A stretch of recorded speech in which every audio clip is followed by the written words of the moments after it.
Emotional blackmail. It doesn't come with chains. It doesn't raise its voice. It doesn't need to shout to be heard. Emotional blackmail is quiet. It moves like smoke, unnoticed at first.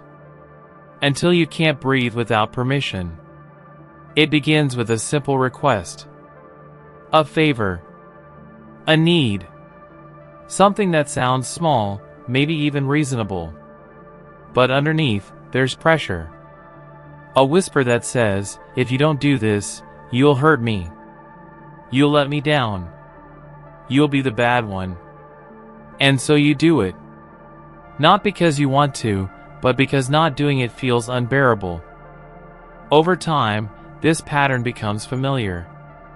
Someone in your life, maybe a parent, a partner, a friend, starts tying your choices to their pain.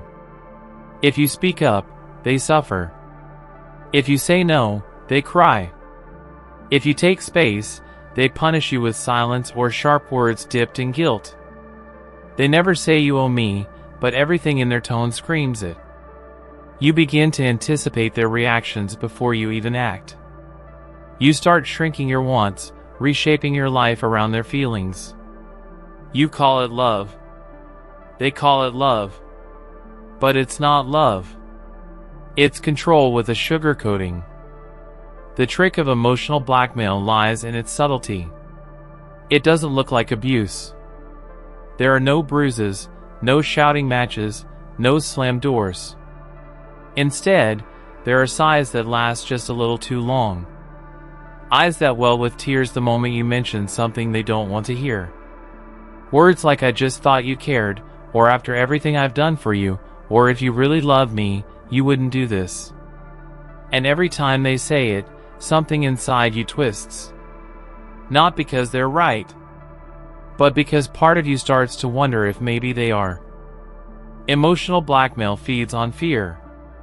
The fear of being seen as selfish, of disappointing someone you care about, of being cast as the villain in someone else's story. It uses love as a weapon and loyalty as a leash. And what makes it so dangerous is that it doesn't force you. It convinces you. You feel like you're making your own decisions, even as you quietly hand over your freedom. You tell yourself you're being compassionate, understanding, a good partner, a good child, a good friend. But deep down, you're carrying the weight of someone else's emotions on your back. And it's crushing you. At first, you might try to push back. You set a boundary. You say, I need some space. But the reaction is instant. They withdraw. They go cold. Or worse, they fall apart. Now they're crying. Now they're spiraling. And you're left cleaning up the emotional mess. Not because you caused it, but because you're the only one who knows how to fix it. This becomes the pattern. You set a boundary, they break down, and you bend. Again. And again. And again. It doesn't always look like manipulation. Sometimes it looks like vulnerability. They say they can't go on without you. They say you're the only one who understands. They remind you of the time you hurt them, and how much they forgave you. They paint a picture where you're the only stable thing in their life. And suddenly, it feels like walking away would be a form of cruelty. That your absence would destroy them. That their pain is your responsibility. This is the trap. Emotional blackmail turns your kindness against you. It twists your empathy into chains. It doesn't ask, will you help me? It says, if you don't help me, you're heartless. And it works. Not because you're weak, but because you care. Because you want to be good. Because you've been taught that love means sacrifice. Even when it costs you your peace. Even when it starts to cost you your sense of self. And here's the darkest part. The more you give in, the more the demands grow. The more you accommodate, the more they ask for. You stop saying no. Not just to them, but to yourself.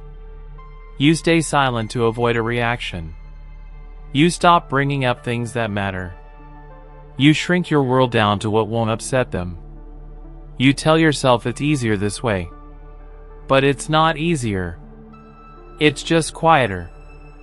And silence has a price. Eventually, you lose track of the line between love and obligation. You can't tell where their needs end and yours begin. You wonder, am I the problem? Am I really so selfish? But deep down, something whispers the truth: this isn't love. Love doesn't hold your well-being hostage. Love doesn't make you afraid of being honest. Love doesn't punish you for having needs of your own. So how do you break the spell? You start by naming it. Call it what it is: manipulation dressed as affection.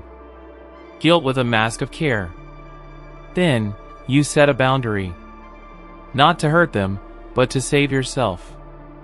And when the guilt comes, as it always does, you remind yourself, your needs matter too. You are not responsible for someone else's emotional regulation. You are allowed to say no. You are allowed to walk away. You are allowed to live a life that isn't dictated by someone else's pain. Emotional blackmail thrives in the shadows, in the silence of things unspoken. But once you shine a light on it, it loses its grip. Because the truth is, the only power emotional blackmail ever had was the power you gave it. The moment you reclaim your voice, your space, your autonomy, that power begins to crumble. And here's what you'll learn in the aftermath: you never owed anyone your silence. You never had to trade your peace for approval. You never needed to prove your love through obedience. Real love doesn't ask you to betray yourself to keep it. Real love doesn't fear your freedom. It celebrates it. So if you've been carrying the weight of someone else's emotions like a secret debt, set it down. If you've been measuring your worth by how well you manage someone else's moods, let it go. You are not cruel for choosing yourself. You are not heartless for stepping away from harm. You are not selfish for saying, enough. And when you finally walk out of the fog of guilt and obligation, when you begin to feel the air of your own life again, you'll see the truth that was waiting all along. You were never the villain. You were never the problem. You were simply someone who loved too deeply to see you were being hurt. But now you see it. And now you're free. Bandwagon effect. You're standing in a crowded room.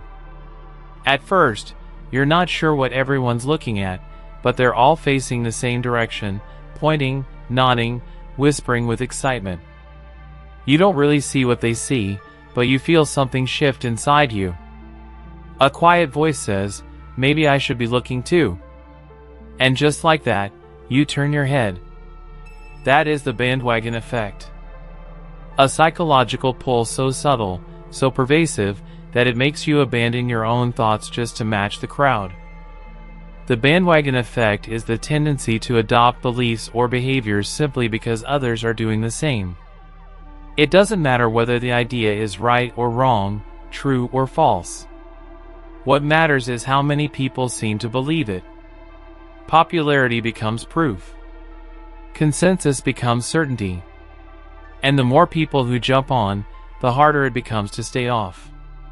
It turns decisions into echoes, opinions into ripples, and truth into a popularity contest. At first glance, it seems harmless. What's the harm in liking what others like? But the danger lies in what you give up when you follow the crowd. You stop asking questions. You stop listening to your own instincts.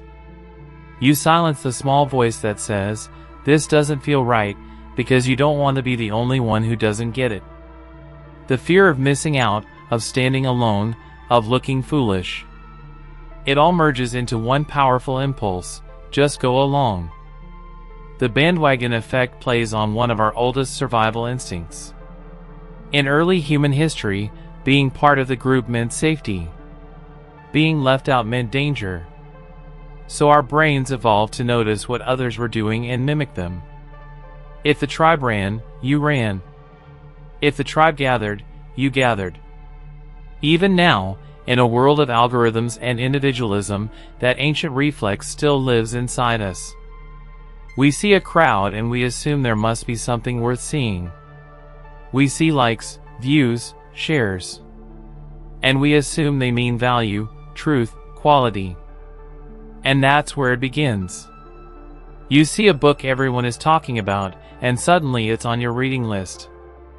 A product sells out, and it starts to seem more desirable. A stranger gets millions of followers, and suddenly their opinion carries more weight than your own.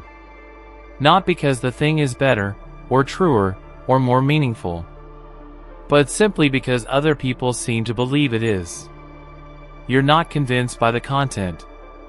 You're convinced by the crowd. But the bandwagon doesn't stop at entertainment or trends. It shapes our beliefs, our politics, even our morals. When a group starts to believe something, anything, there's a gravitational pull that draws others in.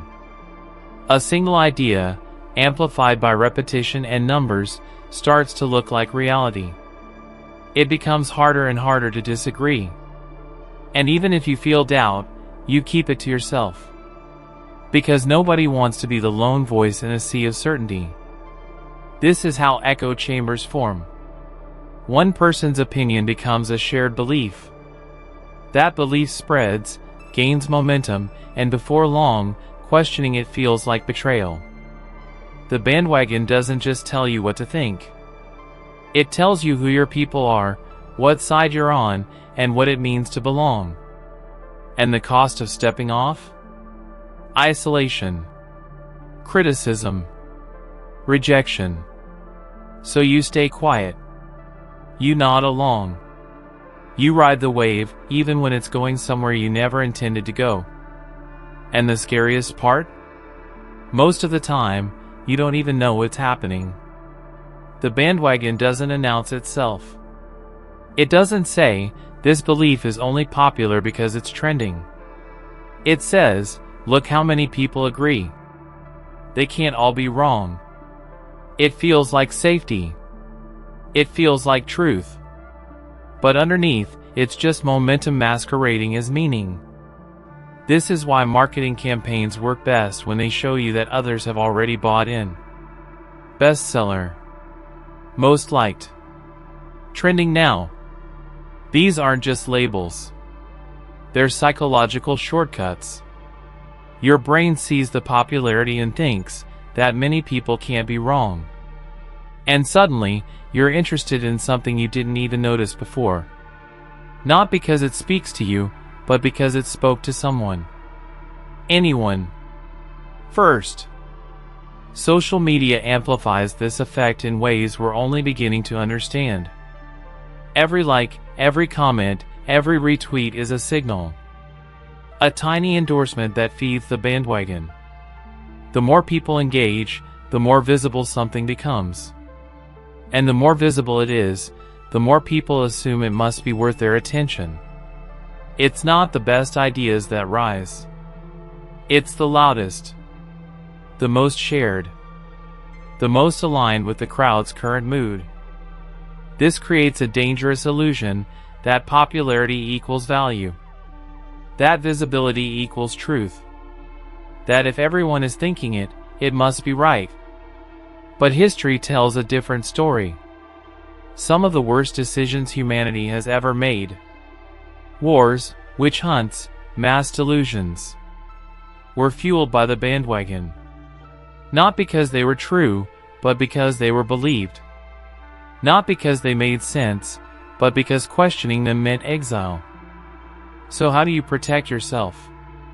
How do you stop being pulled by the crowd without becoming lost in isolation? The answer is not to reject everything popular. It's to ask why something is popular.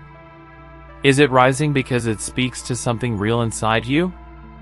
Or are you only drawn to it because everyone else is? Are you moving towards something? Or just moving with it? To resist the bandwagon is to pause before you join. to sit with your discomfort, to notice when you're agreeing out of fear instead of understanding. It means being willing to stand still while others run, to question the direction even when everyone else is cheering. And that's not easy. But it's necessary. Because truth doesn't always ride with the crowd. Sometimes, it walks alone. And here's the quiet reward: when you stop chasing the bandwagon, you start hearing your own voice again. You reclaim your attention, your judgment, your values. You realize that some things are worth liking even if no one else sees them. That some truths are worth holding even if they make you unpopular. That your mind is not just a passenger. It's the driver. The bandwagon effect is not a villain. It's a mirror.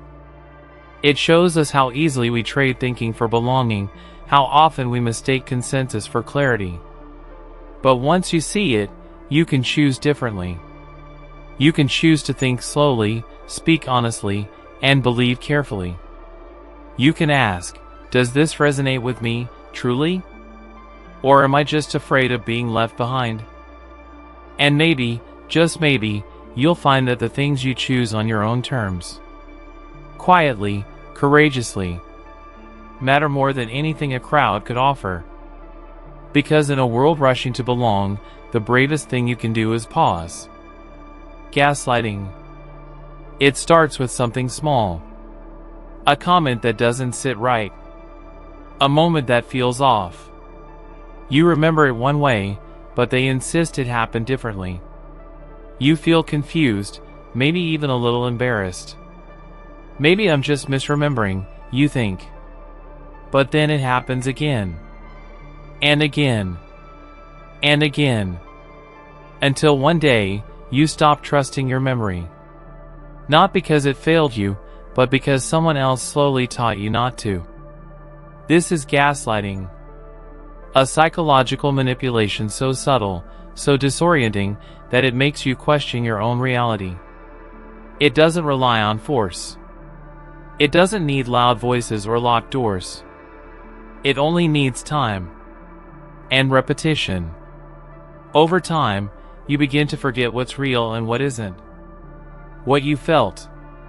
What you saw. What you knew. Gaslighting doesn't just confuse you. It rewrites your mind, one doubt at a time. It begins with denial. You bring up something that happened. A conversation, a disagreement, a feeling. And they say it never occurred. They look you in the eye and say, that's not what I said. You're imagining things. You always make a big deal out of nothing. At first, you defend yourself. You remember the moment clearly. You hold on to your truth. But the seed has been planted. Next comes the erosion. Each time you bring up a concern, they dismiss it. You're overreacting. You're too sensitive. You always twist things. Slowly, your confidence begins to slip. You start second-guessing your reactions. You wonder if you are too emotional, too irrational, too fragile. The story you were once certain of becomes blurry. And when your own mind becomes unreliable, you turn to them for answers. The very person who broke your trust becomes the only one you can trust. Then comes isolation. The gaslighter doesn't want outside interference. They start cutting off your support system. Your friends don't understand you. Your family doesn't really care. They're just trying to turn you against me. And the more you believe them, the smaller your world becomes. Eventually, you're surrounded only by their voice, their version of events, their truth. And because there's nothing to compare it to, you accept it. Even when it hurts. Even when it breaks you. Gaslighting is not a disagreement. It's not just lying. It's a complete rewriting of reality. It takes your memories and bends them. It takes your emotions and labels them as flaws. It takes your clarity and turns it into fog.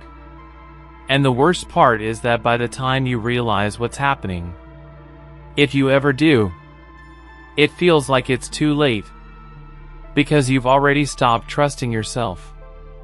Imagine looking in a mirror and seeing your reflection change a little more each day.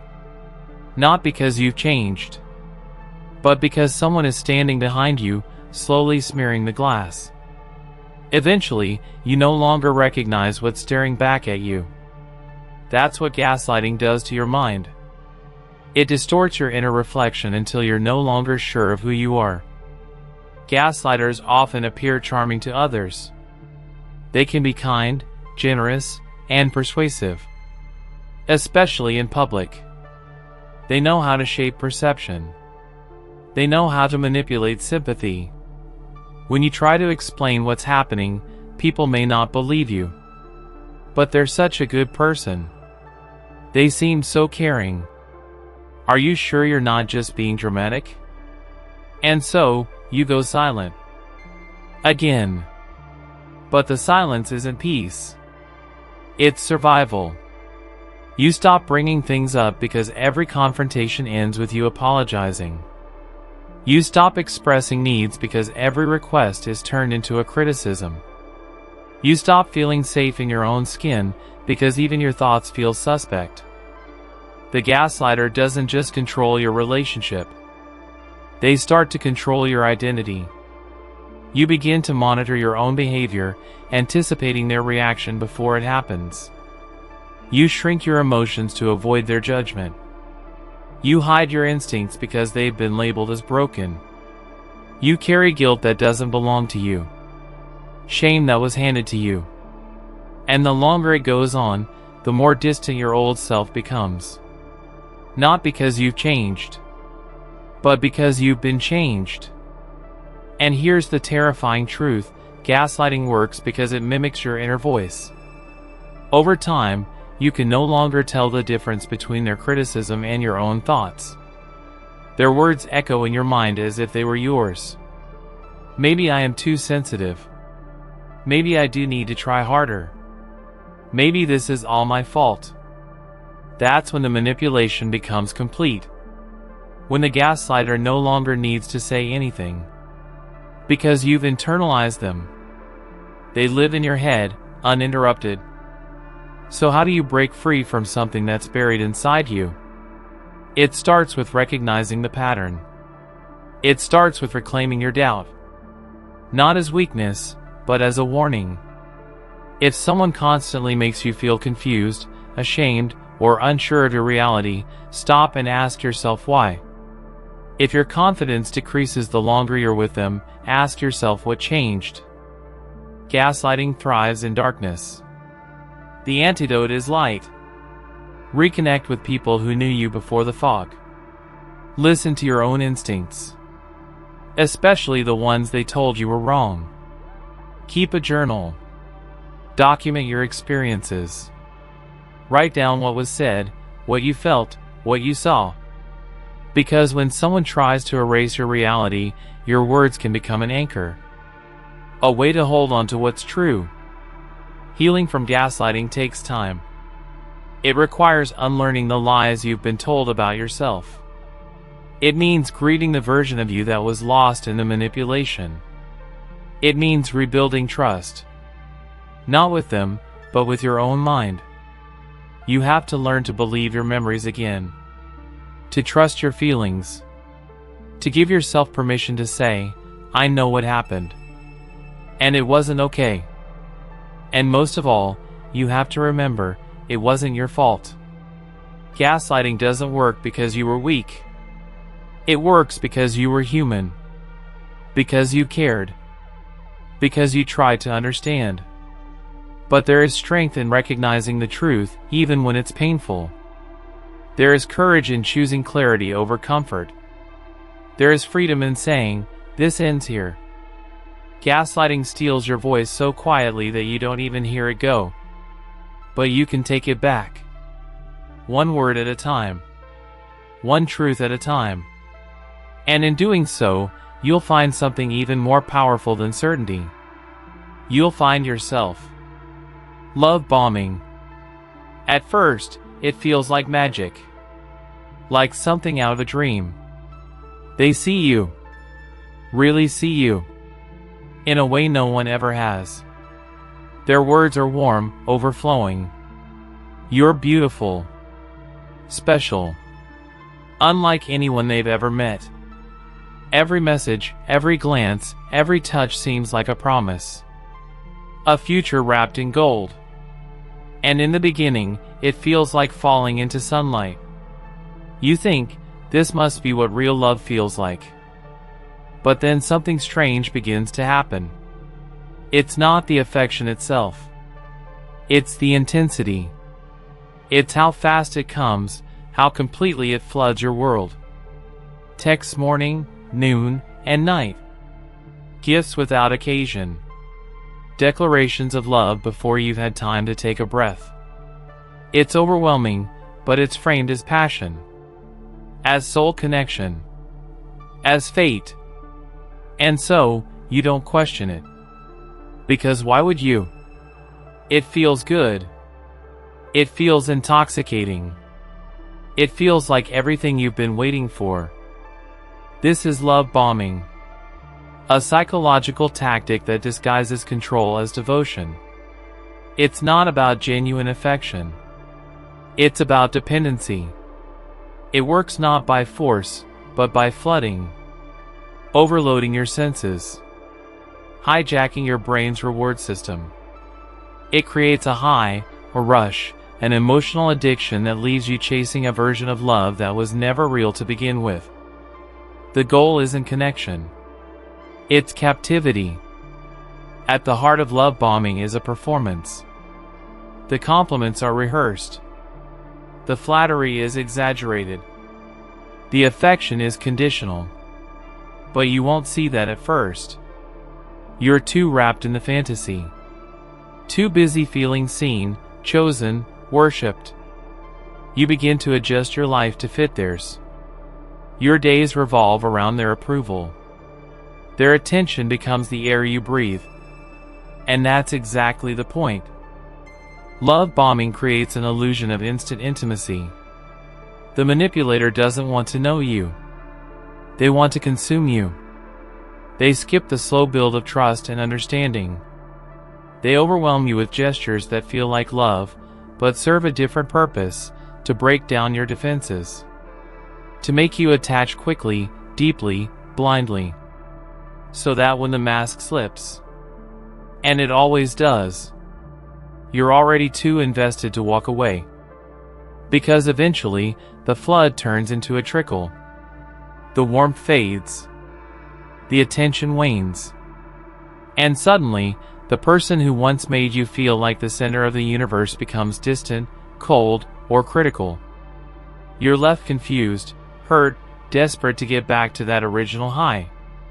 You wonder what changed. What you did wrong. You replay conversations. You blame yourself. But it was never about you. It was never about love. It was about control from the very beginning. This cycle of intense affection followed by sudden withdrawal is designed to keep you chasing.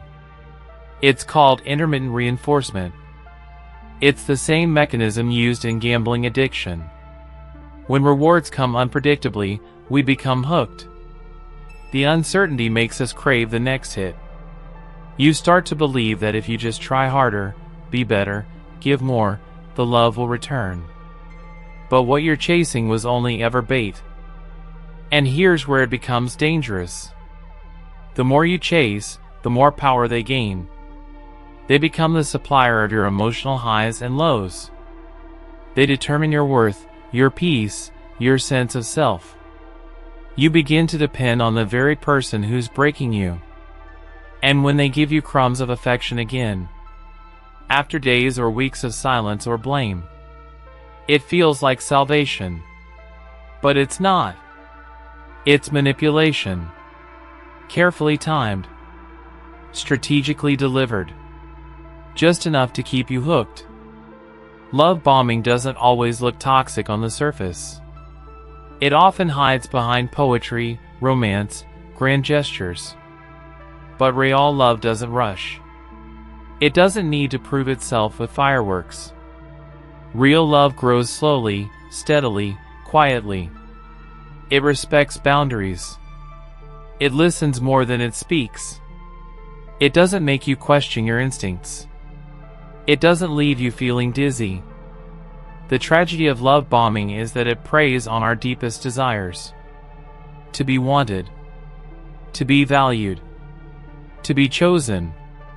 It takes the most human part of us, our need for connection, and turns it into a trap. And the more you doubt your worth, the more powerful the love bomber becomes. Because people who are unsure of themselves are easier to control. But the truth is, your worth isn't defined by someone else's attention. You are not valuable because someone said you are. You are valuable because you exist. Because you breathe. Because you feel. And no amount of flattery should ever be the currency that buys your silence, your obedience, or your trust. So how do you protect yourself? It starts with slowing down. When someone moves too fast, step back. Ask yourself, do they want to know me, or just possess me? Are their actions consistent, or do they spike and vanish? Do I feel seen? Or smothered? Safe? Or overwhelmed? Love that is real doesn't race. It doesn't need to convince you. It simply shows up, day after day, in small, honest ways. And if you've already been caught in the trap, know this, it's not your fault. You weren't naive. You weren't weak. You were human. You opened your heart to someone who exploited that openness. But now you know. And knowledge is the first step toward freedom. Healing from love bombing means reclaiming your voice. It means learning to sit with discomfort without rushing to fix it. It means building boundaries. And keeping them, even when someone tries to knock them down with charm or tears. It means understanding that real love will never demand that you abandon yourself to be worthy of it. The person who bombed you with affection wasn't offering love. They were offering control dressed up as passion. And when you stop chasing that illusion, something beautiful happens. You begin to come home to yourself. You remember what it feels like to breathe without waiting for someone else's permission. You find strength in your solitude. And eventually, when love returns, not as a tidal wave, but as a steady rain, you'll recognize it for what it is. Not something that drowns you. Something that waters you. Guilt tripping. Guilt is supposed to be a moral compass.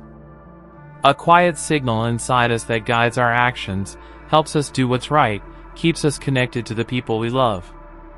But when someone turns guilt into a weapon, when they use your conscience against you, what once served to protect becomes a leash that pulls you in directions you never wanted to go. This is guilt tripping. A manipulation so subtle, it doesn't force you. It convinces you. Not with threats, but with shame. Not with commands, but with sighs, pauses, and carefully chosen words that leave you feeling like the villain in someone else's story. It starts with something simple. A favor you can't grant. A boundary you try to set. A moment where you choose yourself. And suddenly, everything shifts. Their face changes. Their tone darkens. They don't yell, they don't scream. They just let you feel it. The disappointment. The sadness. The silence that weighs heavier than any spoken word.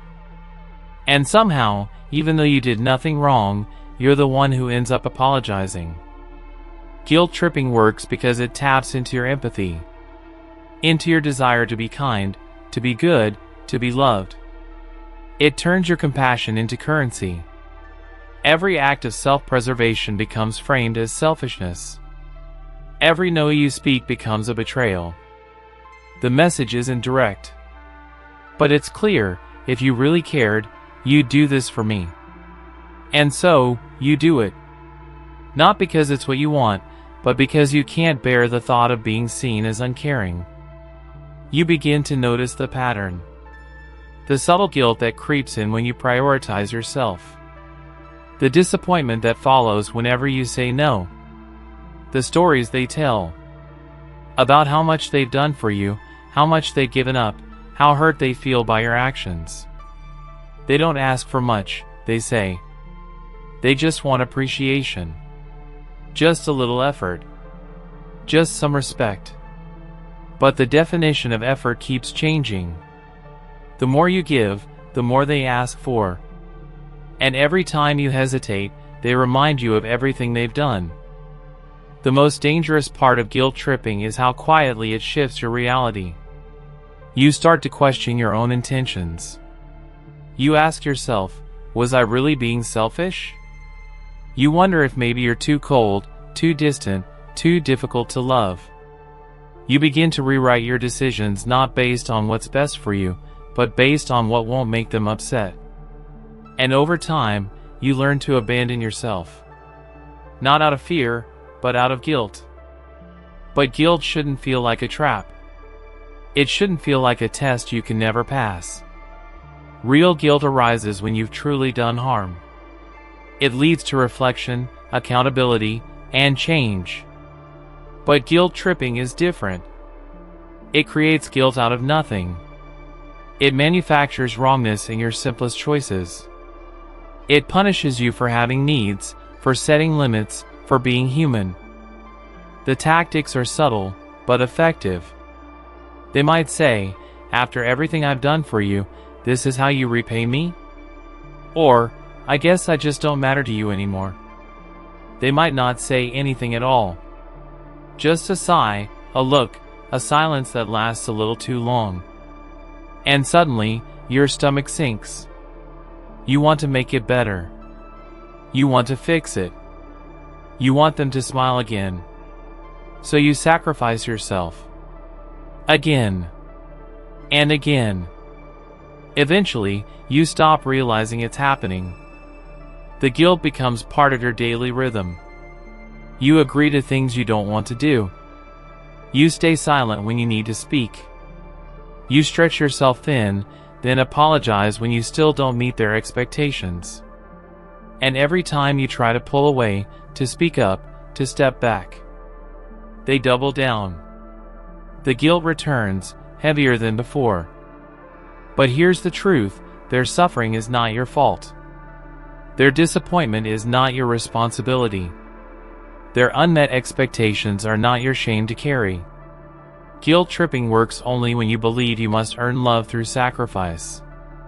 That being good means always saying yes. That setting boundaries makes you cruel. But those are lies. And once you see them for what they are, everything begins to change. You start to ask different questions. Not, how can I keep them happy? But what do I need? What do I want? You notice how often your choices are shaped by guilt, how often you say yes when you mean no. And then, slowly, you begin to practice something radical. You start choosing yourself. At first, it feels terrifying. Saying no. Disappointing someone. Not explaining yourself. Not fixing what isn't yours to fix. But in that space, something new begins to grow. A sense of freedom. A feeling of peace. A voice that whispers, you're allowed to choose yourself.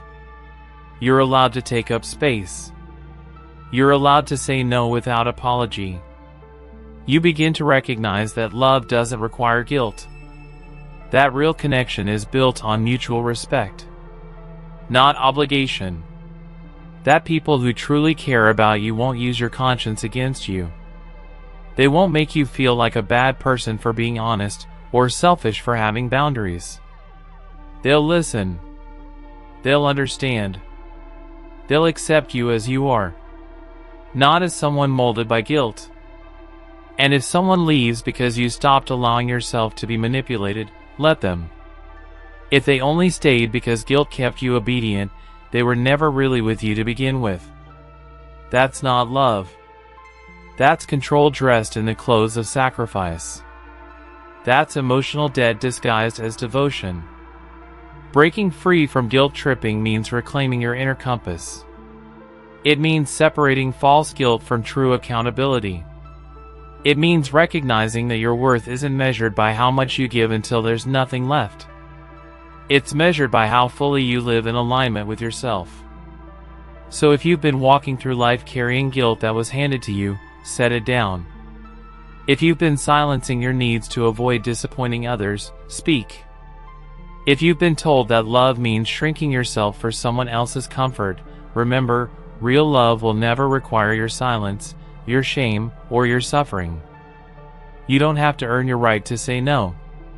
You don't have to prove your goodness by sacrificing your peace.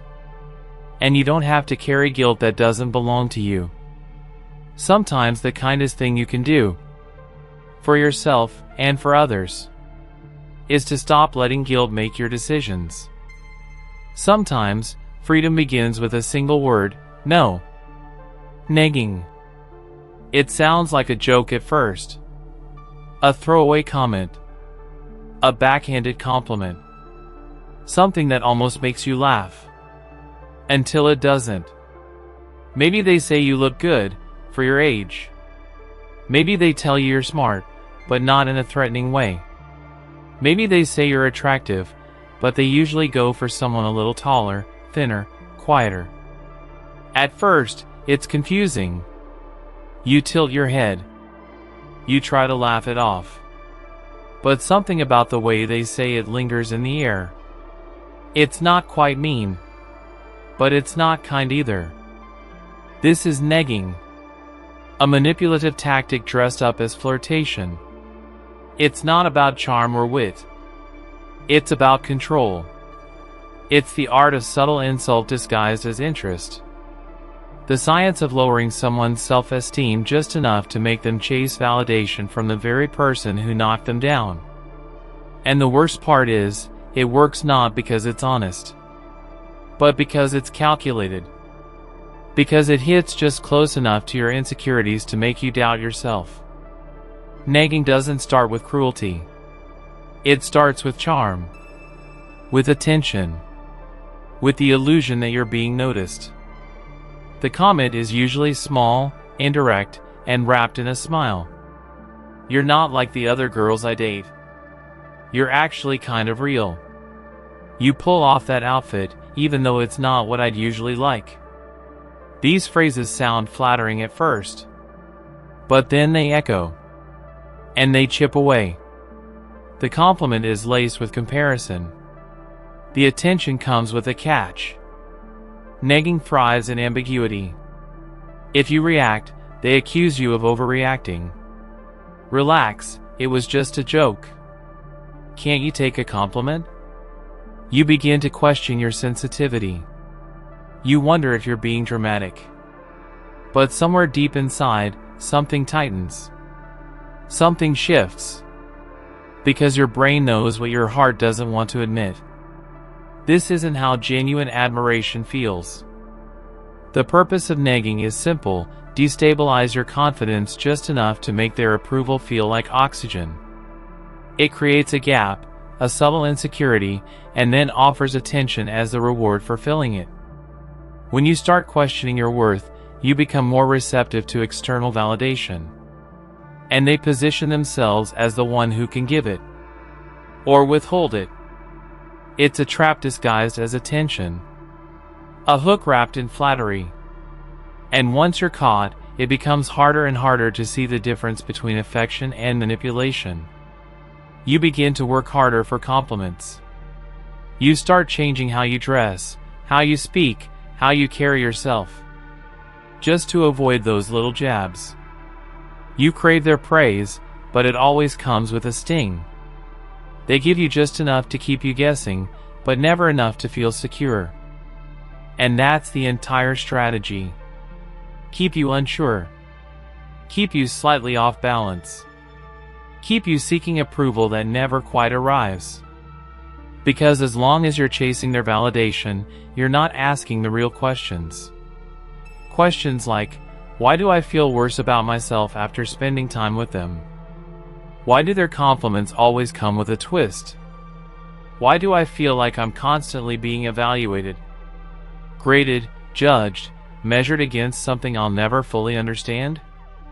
Negging is not about teasing. Teasing is mutual. Teasing feels playful, safe, reciprocal. Negging feels invasive. It's targeted. It seeks out the places you're still learning to love in yourself, and pokes at them, carefully, repeatedly, until you start to flinch at your own reflection. And once your defenses are down, once you start relying on their validation to feel good again, they've won. Not because you like them, but because you're afraid of how you'll feel without them. What makes negging so dangerous is that it pretends to be harmless. It hides beneath sarcasm, under a smile, inside what sounds like affection.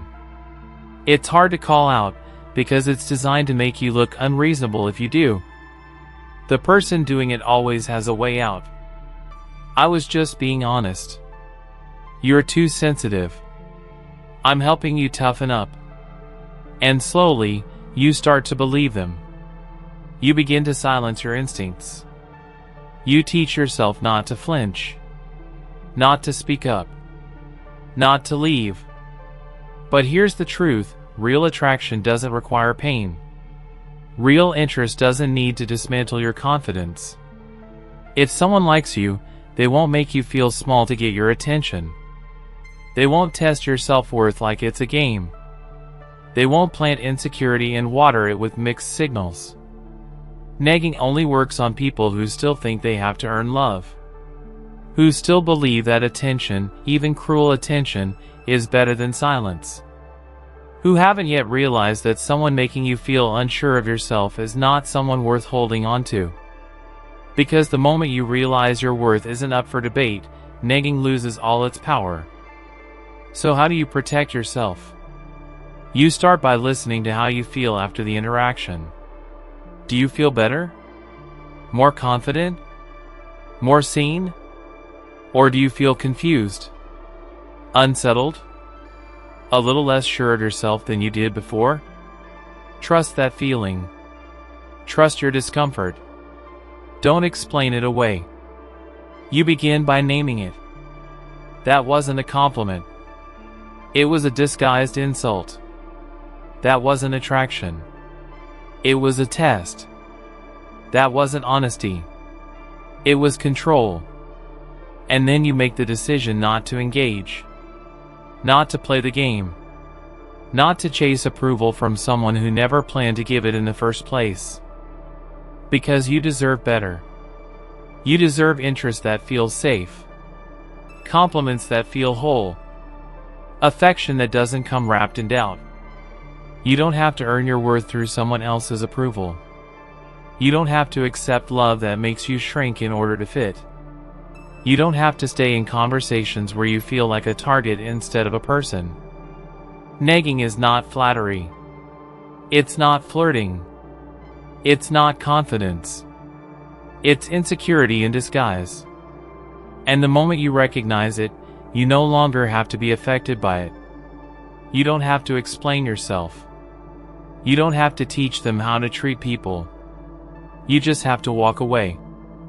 And in doing so, you reclaim something no one ever had the right to take from you. Your confidence, your clarity, your voice. The parts of you that are whole and worthy, just as they are. Without comparison. Without approval. Without apology. Because love shouldn't confuse you. It shouldn't hurt you.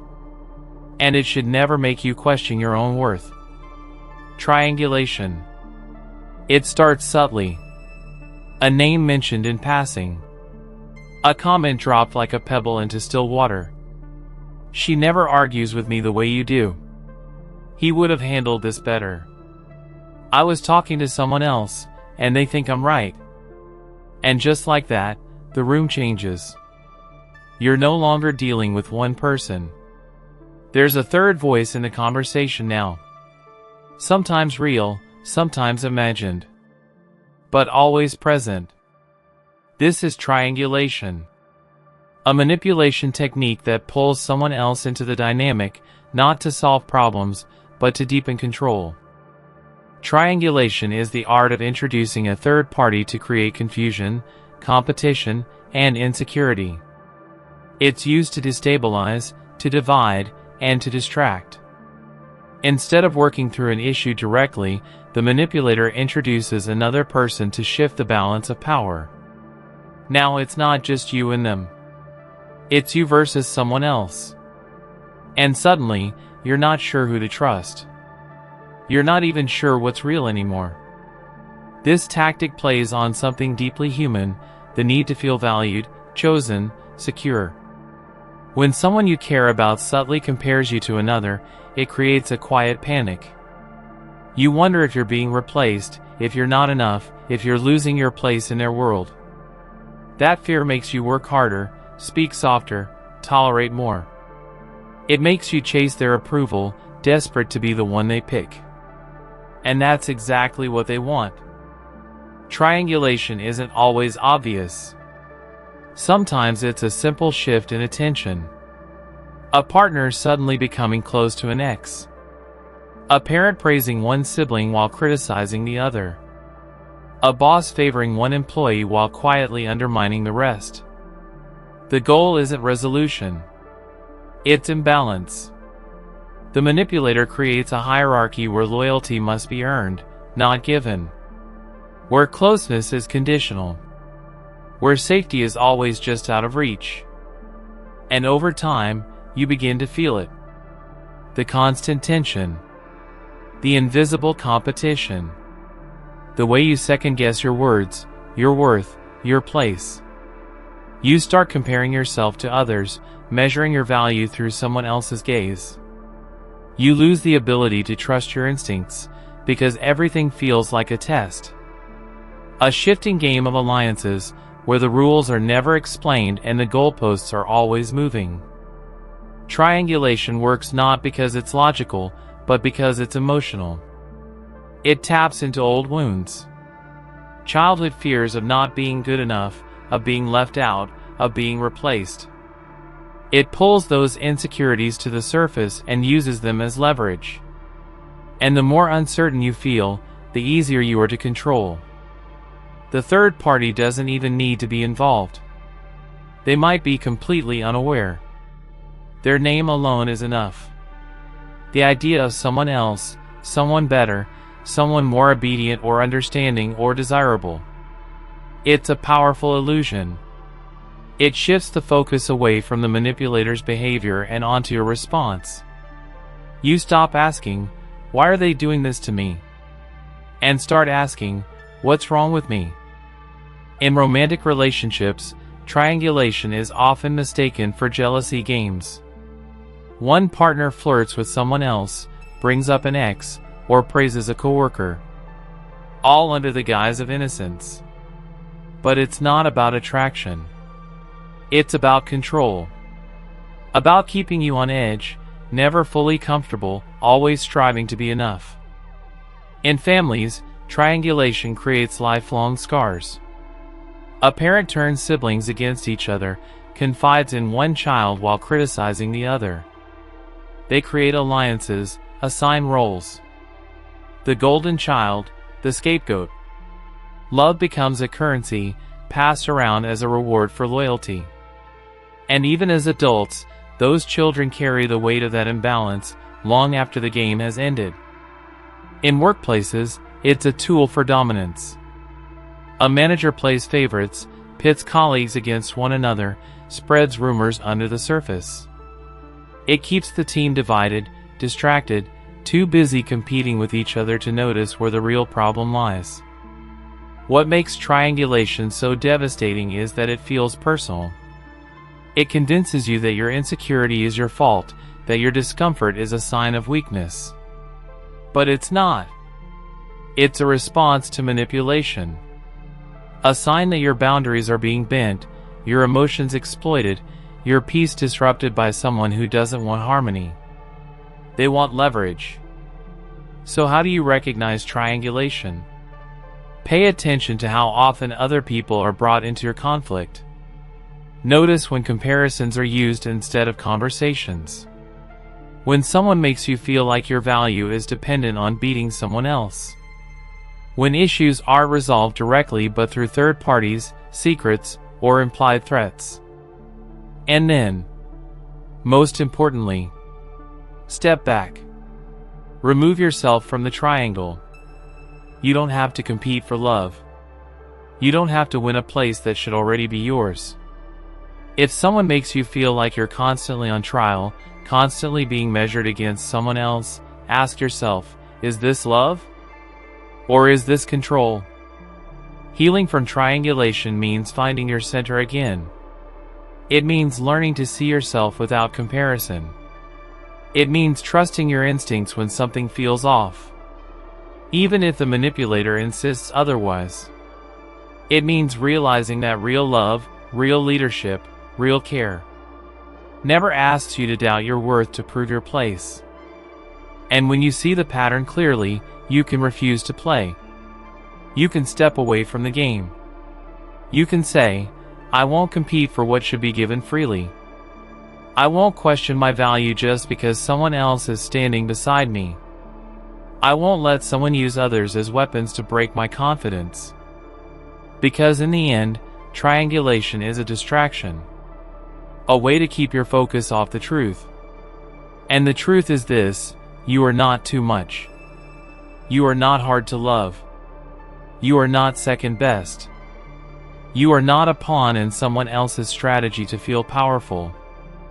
You are a whole person, worthy of directness, honesty, and peace. And when you stop chasing someone else's approval, when you stop accepting attention laced with poison, when you step out of the triangle and back into your own clarity, that's where freedom begins. Hoovering. It always happens when you're just starting to breathe again. When the silence is beginning to feel like peace instead of punishment. When your thoughts start to sound like your own voice again. That's when it comes. The message, the memory, the unexpected pull. Maybe it's a text saying they miss you. Maybe it's a photo from the past. Maybe it's a sudden apology or a casual, hey, just checking in. And just like that, your mind is flooded again. This is hoovering. A tactic used not to reconnect, but to reclaim control. A quiet vacuum designed to suck you back into something you were just beginning to escape. The term comes from the Hoover vacuum cleaner, and it's no accident. Because that's exactly what the manipulator does. They pull you back in. Not out of love, not out of genuine change, but because they noticed you slipping away. Because they need your attention. Your energy. Your presence. Not for connection, but for control. And the moment they feel you stepping out of their orbit, they panic. Not because they miss you, but because without your supply, their power starts to fade. Hoovering is not always dramatic. Sometimes it's sweet, soft, nostalgic. I was just thinking about that night we stayed up talking. I still have that gift you gave me. I've changed, I promise. These words aren't meant to heal. They're meant to disarm. To trigger the part of you that remembers the good. To bypass logic and go straight to your heart. It's not about resolution. It's about reactivation. There are different versions of the Hoover. The love bomb Hoover, where they suddenly become the person you always wanted them to be. Attentive, kind, vulnerable.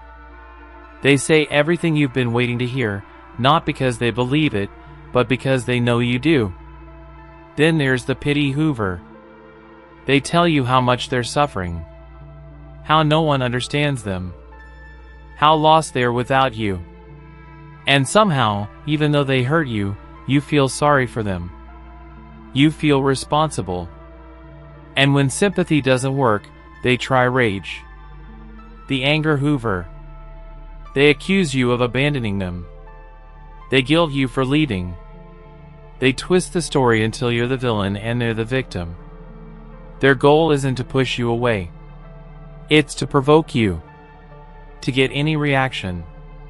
Because as long as you're reacting, they still have power. Anger, love, pity. It doesn't matter what form it takes, as long as it brings you back. The hardest part about hoovering is that it doesn't feel like manipulation at first. It feels like hope, like closure, like maybe this time things could be different. Because when you're healing, there's a part of you that still wants to believe that maybe they meant well, that maybe they've changed, that maybe you were wrong. And that's exactly the part they target. But here's the truth, if someone really cared, they wouldn't need to suck you back in. They'd respect your boundary. They give you space. They do the work, quietly, consistently. Not just when they're afraid of losing you. Hoovering isn't about your healing. It's about their fear of losing control. It's about reasserting dominance over a situation they no longer command. And once you recognize the pattern, you start to see it for what it is. Not a coincidence. Not fate. Not a sign. A tactic. A pattern. A game. One where the rules always favor them, and the only way to win is not to play. Because each time you respond, each time you open the door even a little, you reopen the wound. You delay the healing. You reinforce the cycle. They might say they miss you, but what they miss is the power they had over you. They might say they've changed, but what they really mean is, I've changed just enough to get you back. They might say they love you, but love doesn't manipulate. Love doesn't punish distance. Love doesn't only show up when it senses it's losing you. You have to understand. Hoovering doesn't come from strength. It comes from panic. Desperation. The manipulator needs you to respond, because silence reminds them they're losing control. They can't handle being irrelevant. They need to matter to you, even if it's through pain.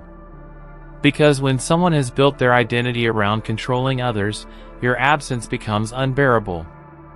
Not because they love you, but because they can't stand the idea of not being able to reach you anymore. So what do you do when the Hoover comes? You don't answer.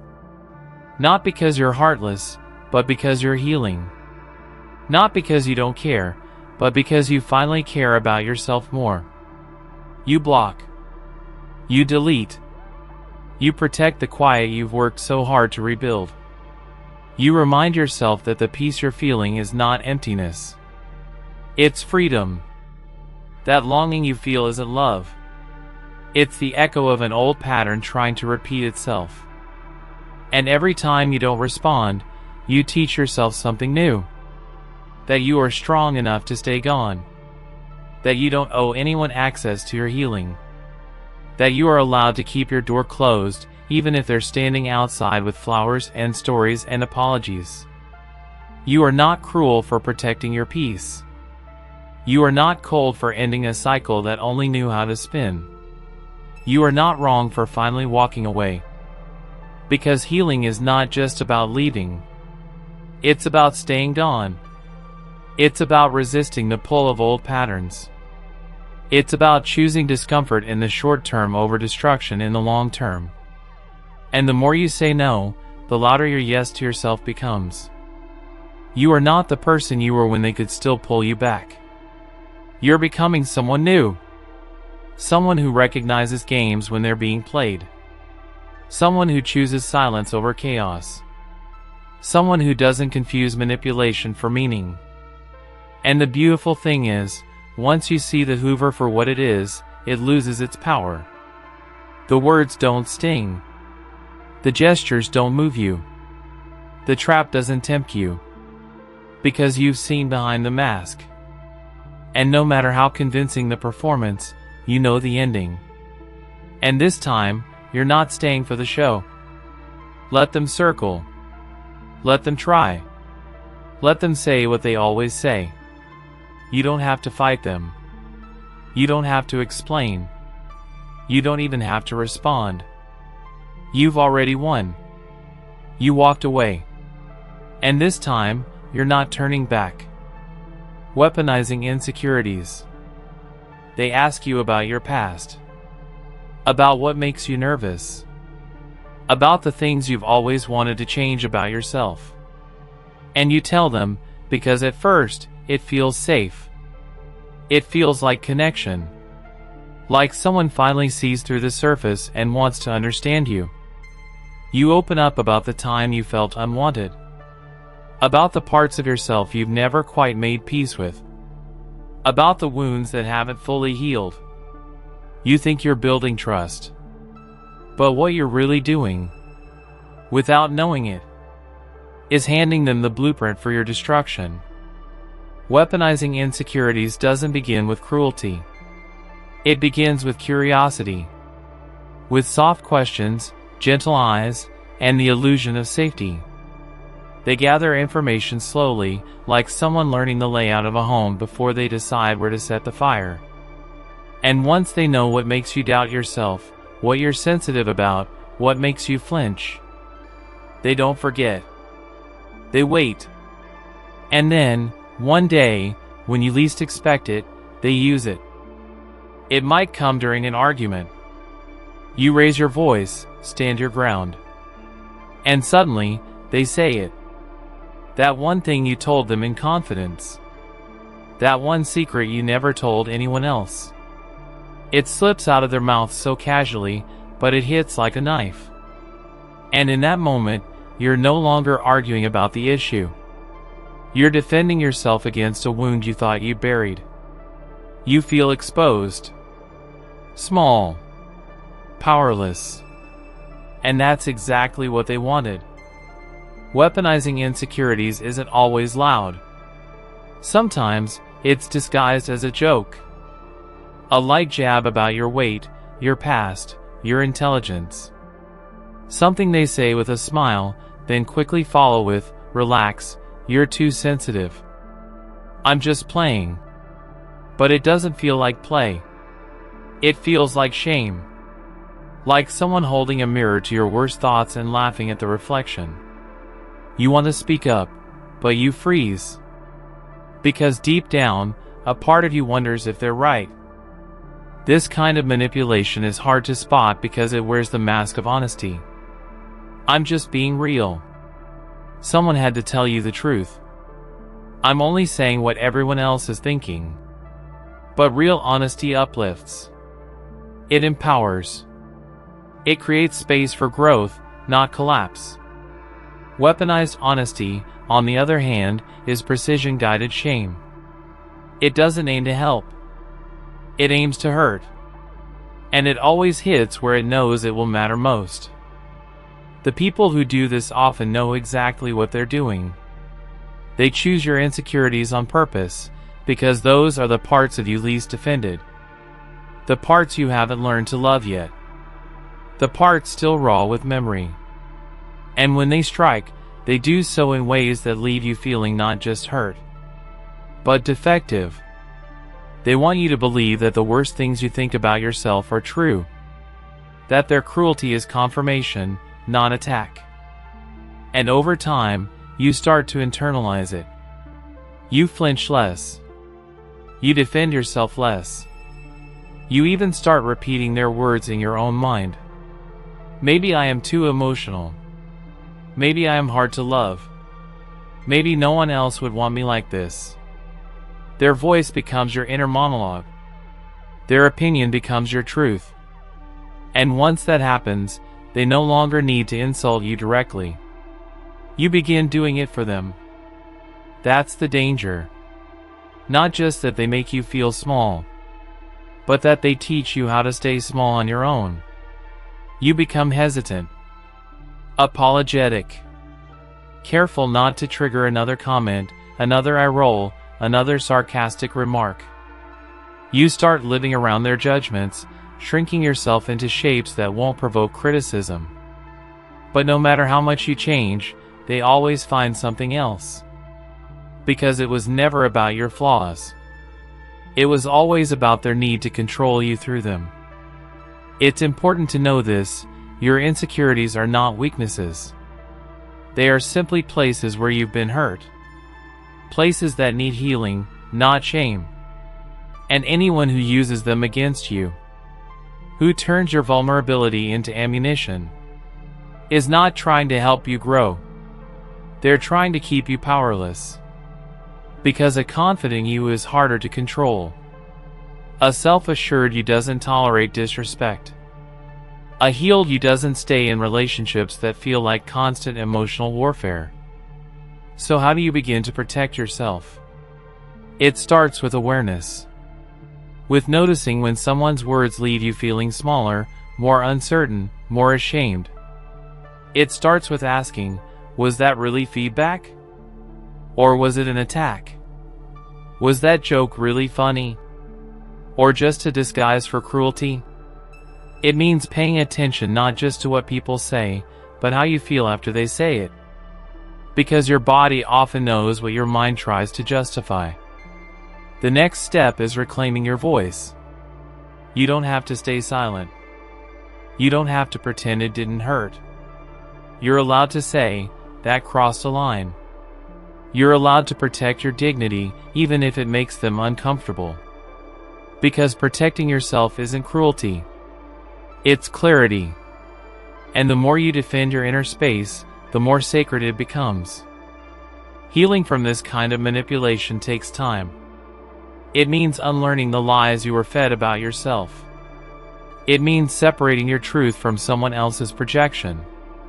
It means taking back the parts of yourself that were used against you and offering them something new. Kindness. Patience. Compassion. The things you were never given when you needed them most. And in time, your insecurities begin to soften. Not because they disappear, but because they are no longer being used to harm you. They become something different. Something honest. Something you can live with, without shame. And when someone tries to weaponize them again, their impact doesn't land the same. Because you've built armor. Not of stone, but of self-respect. So if someone ever used your pain as a punchline, if someone took what you shared in vulnerability and twisted it into control, know this: that says nothing about your worth and everything about theirs. You are not broken. You are not weak. You are simply learning how to love the parts of you they tried to use. And that love? That's the real weapon. Against every whisper of doubt. Against every word designed to make you shrink. Against every voice, inside or out, that ever tried to convince you that you were less. Because you're not. You never were. You are simply holding on to pieces of yourself that deserve to be held more gently. Fear-mongering. It doesn't always start with shouting. It doesn't need chaos to be effective. Sometimes, it starts with a whisper. A carefully placed worry. A question asked just the right way. What if you fail? What if they leave you? What if no one else ever wants you? It sounds like concern. Like realism. Like caution. But underneath the tone is a strategy. One that uses your deepest fears as shackles. This is fear-mongering. And when paired with your insecurities, it becomes one of the most powerful tools of emotional control. Fear-mongering is the deliberate use of fear to influence, manipulate, or silence. It's the tactic of keeping you small by painting the world outside the relationship as dangerous, uncertain, and cruel. It exaggerates the worst possibilities, not to protect you, but to paralyze you. And when it's woven into your insecurities, it becomes even more potent. Because now it's not just the world you're afraid of. It's yourself. It starts subtly. Someone tells you not to try. Not to take that leap. Not to speak up. You're not ready yet. You're not strong enough. You wouldn't survive out there. They present it as wisdom, as experience, as love. But what they're really doing is building a wall. Not to keep threats out, but to keep you in. They've learned what you doubt most about yourself, and they use it like a lever. Fear-mongering doesn't create new fears. It weaponizes the ones already living inside you. If you're afraid of abandonment, they'll suggest that no one else could ever love you the way they do. If you doubt your intelligence, they'll mock your ideas, then say, "I'm just trying to help you be realistic." If you question your strength, they'll tell you the world is too harsh for someone like you. They don't have to lock the door to keep you from leaving. They just have to convince you it's worse on the other side. This kind of manipulation isn't always loud or overt. Often, it masquerades as concern. "I'm just worried about you. I don't think you're ready. I've seen people like you fail before." It sounds protective, but it feels suffocating. Because the message is always the same: you can't. And worse, without me, you'd fall apart. What makes it especially cruel is that it preys on your vulnerability. The places you've been bruised before. The stories you've told yourself in quiet moments. The voice in the back of your head that already whispers, "Maybe I'm not enough." Fear-mongering turns that whisper into a chorus. Until one day, you can't tell the difference between your own voice and theirs. And once that line is blurred, you begin to live in a cage you can't even see. You stop applying for jobs. You stop reaching out to friends. You stop dreaming. Because every time you try, that voice returns. What if you fail? What if they laugh? What if you lose everything? The fear becomes your compass. And it always points back to them. People who fear-monger while weaponizing your insecurities don't need to isolate you physically. They isolate you mentally. They convince you that you're fragile, foolish, incapable. That the only safety is in staying small, staying dependent, staying quiet. And every time you try to grow, to reach beyond the boundary they've built, they plant another seed of fear. A story. A warning. A threat dressed as a prediction. Over time, you forget who you were before the fear. Before you believed you needed their guidance, their approval, their permission. You forget what your own voice sounds like when it's not filtered through doubt. And that's the point. Because when you lose faith in yourself, you become easier to manage. Easier to control. Easier to keep. But there's something they always underestimate. Your resilience. That quiet part of you that still remembers what freedom feels like. That still hears your inner voice, even when it's buried beneath anxiety. That still believes, somewhere deep inside, that fear isn't always truth. It's just a feeling. And feelings can be challenged. So how do you break free from fear-mongering that's wrapped around your insecurities? You begin by naming it. You begin by noticing when the fear doesn't come from within, but from outside. Strategically placed, carefully timed. You ask yourself, whose voice is this? Is it mine? Or is it theirs? You begin to see the difference between a warning meant to protect and a warning meant to imprison. And then you begin the hardest part. Rebuilding your confidence in the places it was torn down. You take one step toward the thing they told you to fear. You speak up. You try. You explore. And when the fear comes, you sit with it. But you don't obey it. You listen, but you don't submit. Because the goal isn't to be fearless. The goal is to stop letting fear be the one driving your decisions. You also start to recognize that real love doesn't weaponize your wounds. Real care doesn't amplify your insecurities to keep you close. It soothes them, supports them, holds them gently, with patience and trust. The people who truly want you to grow will never make you afraid of the person you're becoming. And if you've been under the influence of fear-mongering for a long time, give yourself grace. Manipulation is powerful, especially when it uses your own fears as the leash. But you are not weak for having believed them. You are simply trying to stay safe. You are doing what anyone would do when the world seems threatening and someone pretends to be your shelter. But now you know. You know the difference between guidance and control, between caution and paralysis, between love and fear dressed up as concern. And you get to choose differently. Each time you reject fear as your master, each time you act in spite of doubt, you reclaim the pieces of yourself they tried to bury. You take back your voice, your courage, your autonomy. And slowly, you realize the scariest thing wasn't the outside world. It was never failing, never being alone, never being wrong.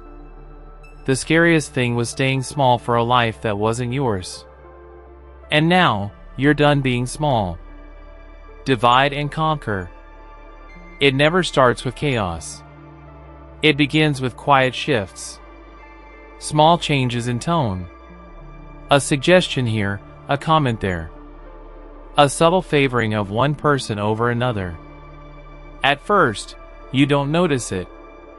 The connection feels normal, maybe even warm. But then something happens. Someone's words are misrepresented. Someone else is pulled aside.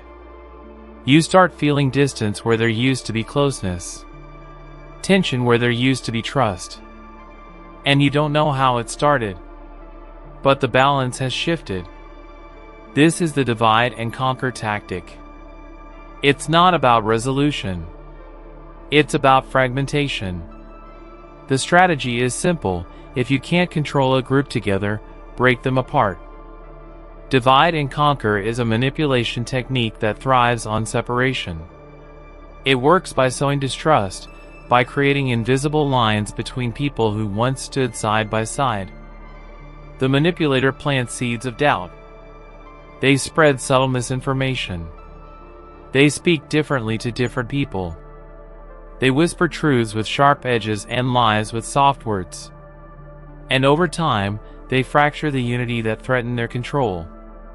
In relationships, it looks like triangulation. One person tells you what someone else supposedly said about you.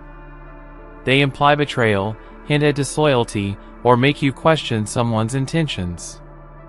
And because the accusation is always just vague enough to avoid accountability, you're left with a feeling. One that's hard to trace but even harder to shake. You begin to question the people you love. You withdraw, protect yourself, create distance. But that distance doesn't stay empty. It gets filled with the manipulator's voice. In families, divide and conquer plays out through favoritism. A parent praises one child while subtly criticizing the other. They share secrets with one sibling and exclude the other. They foster competition under the guise of love. One child becomes the confidant. The other becomes the problem. And slowly, the siblings stop seeing each other as allies. They see each other as rivals. Not because they were meant to compete, but because someone needed them not to unite. In friend groups, the manipulator becomes the center of gravity. Everyone is drawn to them, and yet no one feels fully connected. Information flows in, but rarely back out. They tell one person one thing, and another something slightly different. They play both sides of every disagreement, always appearing supportive. Yet somehow, nothing ever gets resolved. Friends begin to distrust each other, unsure who said what, unsure who's safe. And in that confusion, the manipulator becomes the only stable point. Not because they build trust, but because they control the narrative. Divide and conquer works not through brute force, but through subtle erosion. It creates silos where there was once unity. It turns collaboration into suspicion. It makes people forget that they were once on the same side. Because when people are isolated, they are easier to control. When people feel alone, they are easier to influence. And when the truth is fractured into fragments, the manipulator becomes the one holding all the pieces. What makes this tactic so dangerous is how invisible it often is. Most people on the receiving end don't realize it's happening until it's too late. They just feel off, tense, disconnected from the people they once trusted. They don't see the puppet strings. They just see the distance, the silence, the unresolved tension, and they assume it's their fault. Or worse, they blame each other. The manipulator thrives on this confusion. They act like the peacemaker, the mediator, the only one who understands both sides. But they're not solving anything. They're stoking the fire, then stepping back just far enough to look innocent.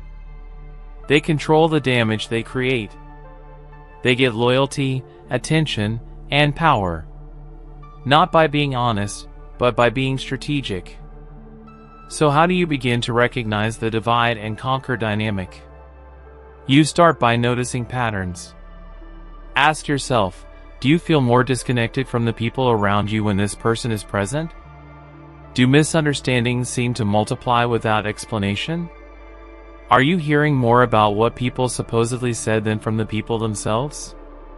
If so, step back. Trace the lines. Ask where the confusion is really coming from.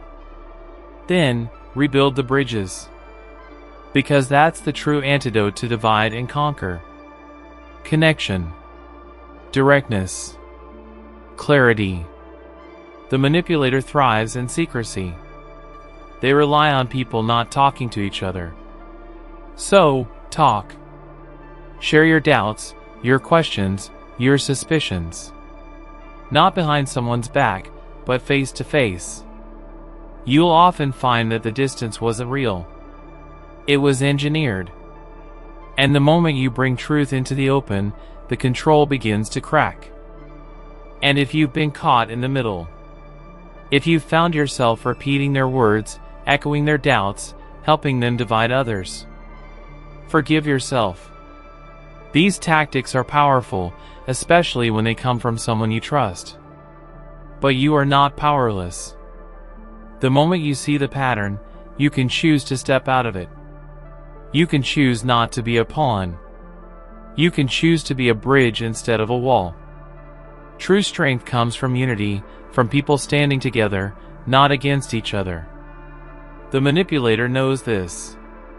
That's why they work so hard to keep you apart. But when you recognize the game, when you stop playing along, everything changes. Because control built on division is fragile. It only works if the silence continues. So speak. Reach out. Question the narrative. Heal the fractures. And most of all, remember that the people beside you were never the enemy. They were just other targets of the same strategy. Divide and conquer is not just about control. It's about fear. The manipulator fears losing their grip, so they fracture the bonds between others to hold onto power. But when people begin to trust again, to speak again, to see through the illusion, the whole structure starts to collapse. You don't have to live inside that confusion. You don't have to walk on eggshells. You don't have to question every look, every word, every silence. You can choose something else. Connection. Truth. Peace. And when you do, you become something they cannot control. Whole. Scapegoating. It begins quietly. Not with shouting. Not with blame hurled across the room. It begins with glances. With subtle shifts in tone. With silence that lingers too long. And then one day, without quite realizing how you got there, you find yourself carrying the weight of things you didn't cause. You're blamed for the tension, for the mood, for the mistakes someone else made. You're the one they point to when everything feels like it's falling apart. This is scapegoating. It's not just being blamed. It's being chosen to carry a burden that was never yours to hold. Scapegoating is a psychological defense mechanism, but for the person on the receiving end, it feels like exile. It turns you into the designated problem, the emotional sponge, the one who absorbs the dysfunction of the whole system. In families, in friend groups, in workplaces, it plays out the same way. There's a conflict no one wants to face, a truth no one wants to name, and so they hand it to you instead. You become the symbol, the lightning rod, the safe target. The scapegoat is often the most sensitive, the most honest, the one who questions things, who sees the cracks in the surface. And that's why they're chosen. Because they reflect the truth. And truth, in systems built on denial, becomes dangerous. Instead of addressing the real issues: abuse, neglect, favoritism, generational pain. The group channels all that discomfort into one person: you. And the more you try to speak up, the more they reinforce the story that you're the problem. Over time, you start to believe them. It doesn't happen all at once. It creeps in slowly. You begin to question your memory, your reactions, your worth. You think, maybe I am too sensitive. Maybe I do cause drama. Maybe they'd all be happier without me. But those aren't your thoughts. They were planted, fed to you over time by people who needed someone to carry the blame so they wouldn't have to face their own reflection. In families, the scapegoat is often compared to the golden child. One can do no wrong. The other can do nothing right. One is praised and protected. The other is criticized, isolated, misunderstood. And no matter what the scapegoat does, no matter how hard they try to be good, to be quiet, to be perfect, it's never enough. Because the role isn't based on truth. It's based on function. The scapegoat exists to preserve the illusion that everyone else is okay. And in preserving that illusion, the scapegoat often ends up sacrificing themselves.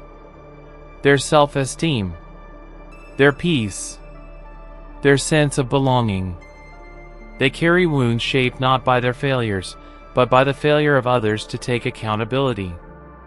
And what's more painful is that the group rarely sees what they're doing. To them, it feels justified, logical, deserved. Because once someone has been labeled, everything they do is filtered through that label. You're no longer a full person. You're a role in someone else's narrative. Scapegoating can happen in workplaces too. A boss picks one employee to blame when things go wrong. Colleagues join in, sometimes subtly, sometimes overtly, because aligning with the scapegoater feels safer than being the next target. The scapegoated employee becomes isolated, anxious, constantly walking on eggshells. And because they're under constant stress, they may start to make mistakes, which only reinforces the false narrative that they were the problem all along. This cycle is powerful. It's self-reinforcing. The scapegoat is pushed, prodded, shamed, until they break. And then their breaking is used as proof. See? Look how reactive they are. Look how difficult they've become. But no one sees the months, or years, of silent endurance that led to that moment. No one sees the strength it took to keep going at all. Healing from scapegoating begins with naming it. With recognizing that the shame you carry might not be yours. That the guilt, the self-doubt, the endless internal questioning might have been placed there by people who needed you to feel small so they wouldn't have to grow. It begins with understanding that you were chosen, not because you were wrong, but because you were visible. You felt too much. You spoke too soon. You reminded them of something they were running from. You start to step back. You begin to ask yourself, is this truly mine to carry? Or did someone hand it to me? And when you begin to answer that honestly, something shifts. You take your hands off the weight. You let the blame fall to the floor. You stop apologizing for other people's silence, their avoidance, their denial. You give yourself permission to be angry, to grieve, to mourn the years spent trying to be accepted by people who only saw you through the lens of what they refused to face. And then, you begin to rebuild. Slowly, tenderly, you find new mirrors. People who see you as you are, not as the problem, but as a person. You speak to yourself with compassion. You untangle the knots of shame and find the truth underneath, that you are not broken. You were never the problem. You were simply placed in a role that you never asked for. Scapegoating is a system. And systems can be broken. But it often requires leaving the role entirely. Stepping outside the circle, saying no more, even when it hurts. Even when it costs you connection. Because the connection built on scapegoating is not connection. It's survival. And you don't have to survive like that anymore. You get to choose a different path. One where your feelings are dismissed. Where your truth isn't twisted. Where your role isn't defined by someone else's inability to self-reflect. You get to walk away from the performance. You get to take off the costume they stitched around you. You get to say, this story was never mine. And as you do, something quiet begins to return. Your voice. Your clarity. Your center. You begin to see yourself not through their eyes, but through your own. And you realize, you were never weak for being scapegoated. You were strong for surviving it. And now, you are free to be whole. Public shaming. It doesn't always come from a mob. Sometimes, it starts with a single sentence. A call-out. A sarcastic post. A screenshot shared out of context. You might not even see it at first. You just feel it. The shift. The silence. The cold air of judgment gathering in the room, or online, or in the faces of people who used to look at you differently. This is public shaming. It's not just about punishment. It's about exposure. About putting someone under a spotlight not to see them more clearly, but to burn them with it. Public shaming has existed in every era. In village squares, people were once locked in stocks, forced to endure humiliation for their perceived sins. In modern life, the stocks have been replaced by screens. The village square is now a comment section. And the punishment, more than ever, is not physical. It's emotional. Psychological. It's the erasure of nuance. The stripping of identity. It's being reduced to a single mistake, a single moment, a single sentence taken out of 1,000. What makes public shaming so cruel is its permanence. It doesn't allow for becoming. It doesn't make space for the messy, necessary work of learning. It demands perfection and punishes anything less. And once the target is chosen, everything else disappears. Their intent. Their context. Their humanity. The crowd stops seeing a person and sees only the error. The offense. The thing that makes them deserving of punishment. And so, the pile-on begins. Sometimes the shame is deserved. Sometimes people need to be held accountable. But there's a difference between accountability and annihilation. Accountability invites someone to understand what they've done and take responsibility. Public shaming demands that they suffer. That they be humiliated. That they lose something. Status, reputation, peace. And the more they suffer, the more the crowd feels satisfied. But this satisfaction is fleeting. Because shame is addictive. Once people get used to the high of outrage, the sense of control it gives them, they start looking for the next target, the next person to dehumanize. And the standard becomes impossible. Even those who shame today might be shamed tomorrow. The same crowd that lifted them up can just as quickly turn on them. Because when shame becomes the language of justice, everyone becomes fluent in cruelty. For the person on the receiving end, the experience is shattering. They feel the walls close in. Their breath becomes shallow. Their world gets smaller with every post, every whisper, every turned face. They begin to wonder if they deserve it. If maybe they really are what people are saying. They retreat. They apologize, sometimes sincerely, sometimes out of desperation. But it's never enough. Because the crowd wasn't looking for healing. It was looking for blood. And here's the most insidious part: public shaming often masquerades as moral clarity, as righteousness. People believe they are doing good, standing up for justice. But justice without empathy becomes vengeance. And vengeance disguised as virtue is one of the most dangerous forces in the world. Because it justifies anything, even cruelty. What we forget is that shame does not lead to transformation. It leads to hiding, to self-loathing, to silence. People don't grow when they are torn apart in front of an audience.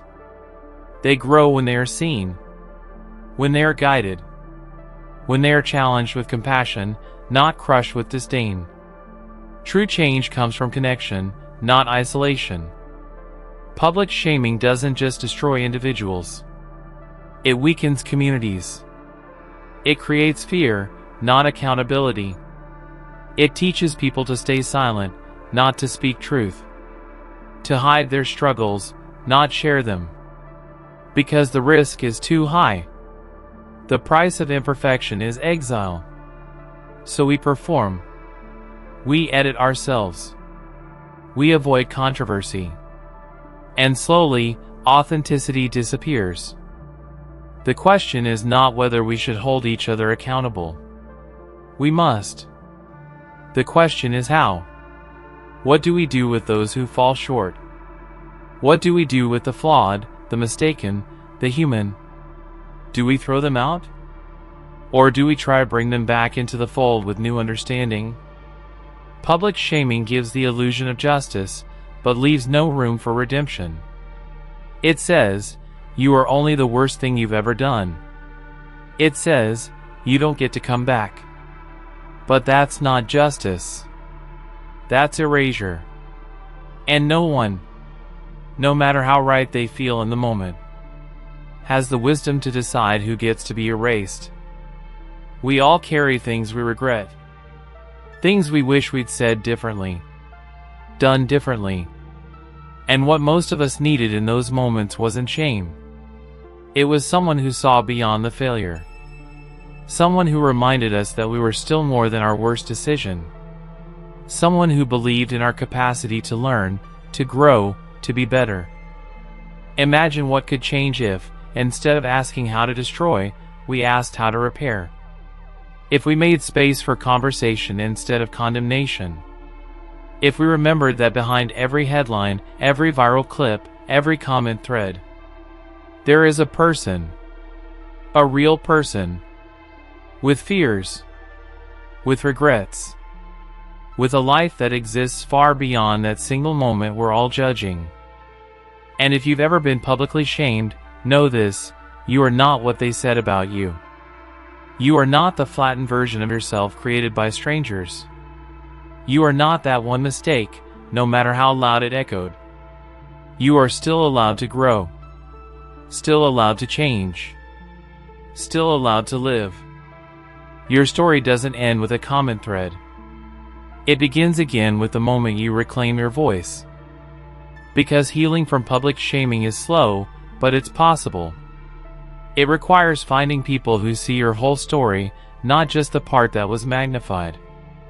It requires forgiving yourself for being human in front of people who demanded something less.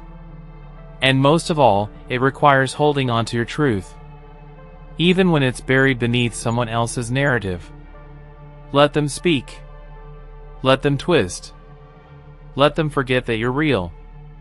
But you, remember, you are more than your worst moment. You always were. Social proof illusion. You look around the room. Everyone seems to know what they're doing. They're laughing at the same joke, nodding at the same opinion, agreeing without hesitation. You weren't sure before, but now you wonder if maybe you missed something. Maybe they know better. Maybe you should agree, too. Not because it feels right, but because it feels safe. This is the social proof illusion. The silent pressure to conform, to go along, to trust the crowd over your own instinct. Not because it's true, but because it's popular. Social proof is the idea that when uncertain, we look to others for cues on how to think, how to feel, how to act. And it's not inherently bad. It's how humans survived for centuries. In the wild, following the group kept us alive. In the unknown, imitation meant safety. But in modern life, where crowds can be manipulated, voices can be amplified artificially, and appearances can be curated, the instinct to follow can lead us far away from ourselves. The illusion of social proof begins subtly. You scroll through a feed, and a post with 1 million likes catches your eye. You weren't moved at first, but now, maybe it's important. Maybe it's wise.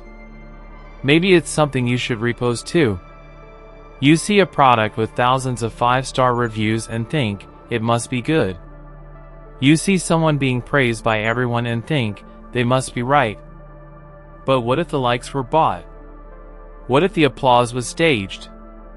What if the consensus was crafted? Social proof doesn't ask you to think. It asks you to assume. To trust that the group must know something you don't. To believe that popularity equals value. That loud equals true. That the crowd is wiser than the individual. But what happens when the crowd is wrong? What happens when a collective voice becomes an echo instead of a compass? The truth is, social proof is often an illusion. We don't always follow because we believe. We follow because we fear being left out. We fear looking foolish, sounding different, standing alone. So we stay quiet. We hit like. We nod along. Even when something inside us whispers, this isn't right. And the more people follow, the stronger the illusion becomes. Because now, others look to us. They see the likes, the applause, the agreement. And they assume the same. They don't question the source. They just follow the momentum. And before long, a single idea, flawed, shallow, even harmful, becomes widely accepted, not because it was carefully examined, but because it was never questioned. The social proof illusion doesn't just live on social media. It shows up in boardrooms, in classrooms, in families. You're in a meeting, and someone suggests an idea that feels off. But everyone else is agreeing, so you stay quiet. You don't want to be difficult. You don't want to rock the boat. And so, the illusion holds. Or you're in a group of friends, and a cruel joke is made. You feel the discomfort in your stomach, but no one else reacts. They laugh. They move on. And you do, too. Not because you agree, but because in that moment, silence feels easier than truth. And just like that, the illusion is reinforced. The danger of social proof is not just in what we believe. It's in what we stop questioning. It's in the truth we bury to preserve belonging. The opinion we silence to avoid conflict. The clarity we ignore in favor of comfort. And slowly, we lose touch with our inner voice. Not because it disappeared, but because we stopped listening. But here's the truth most people won't say out loud: the crowd doesn't always know. The most popular opinion isn't always the wisest. The loudest voice isn't always the truest. And just because something is repeated 1,000 times doesn't make it real. It just makes it loud. And once you see the illusion, you can't unsee it. You notice how many trends you followed not because you loved them, but because others did. How many ideas you accepted without question. How many moments you stayed silent when something inside you begged to speak. But there's a quiet kind of power in breaking from the crowd. Not to rebel, not to oppose, but simply to return to your own clarity. To pause before you agree. To ask, do I believe this? Or do I just not want to be alone? That pause is everything. It's where the illusion breaks. It's where your truth has room to breathe. It's okay to go against the grain. To hold a belief that no one claps for. To stay silent when the world screams. To speak when everyone else is quiet. Because real wisdom is often unpopular. Real insight is often misunderstood. And real leadership means walking alone before others catch up. And if you've ever lost yourself in the crowd, forgive yourself. It's human. It's ancient. It was designed to keep us safe. But now you know that safety isn't always found in numbers. Sometimes, it's found in solitude. In trusting the quiet voice inside you, even when no one else hears it yet. The social proof illusion will always be tempting. There will always be things that look true because they're shiny, loud, and praised. But you don't have to follow them. You don't have to like what everyone else likes. You don't have to agree just to belong. You get to choose. Because the world doesn't need more echoes. It needs more mirrors. People who reflect, who pause, who question. People who know when to step back from the crowd and return to their own truth. So take the pause.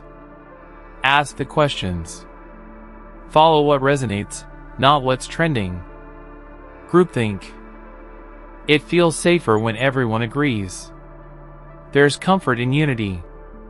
In being surrounded by people nodding, smiling, confirming what you already believe. The absence of conflict feels like peace. The silence feels like consensus.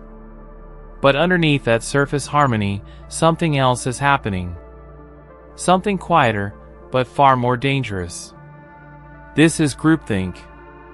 Not agreement born from clarity, but conformity born from fear. A collective illusion that rewards sameness and punishes dissent. Groupthink is the phenomenon where the desire for cohesion overrides the desire for truth.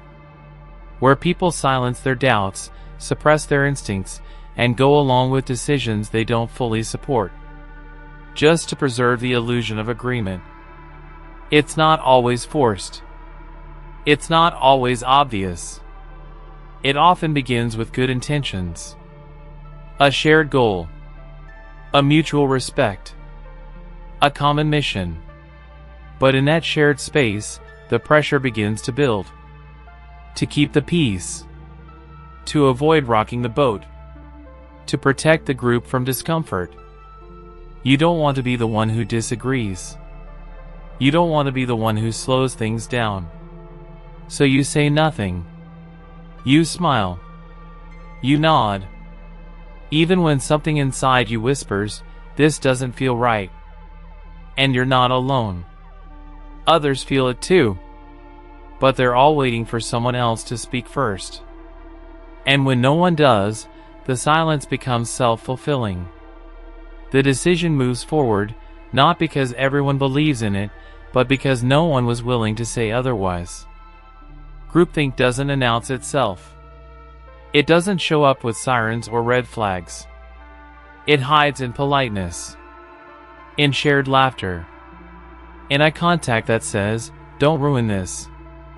It thrives in environments where harmony is valued over honesty. Where questioning is mistaken for disloyalty. Where difference is seen as threat. And the more tightly a group clings to its identity, the more dangerous groupthink becomes.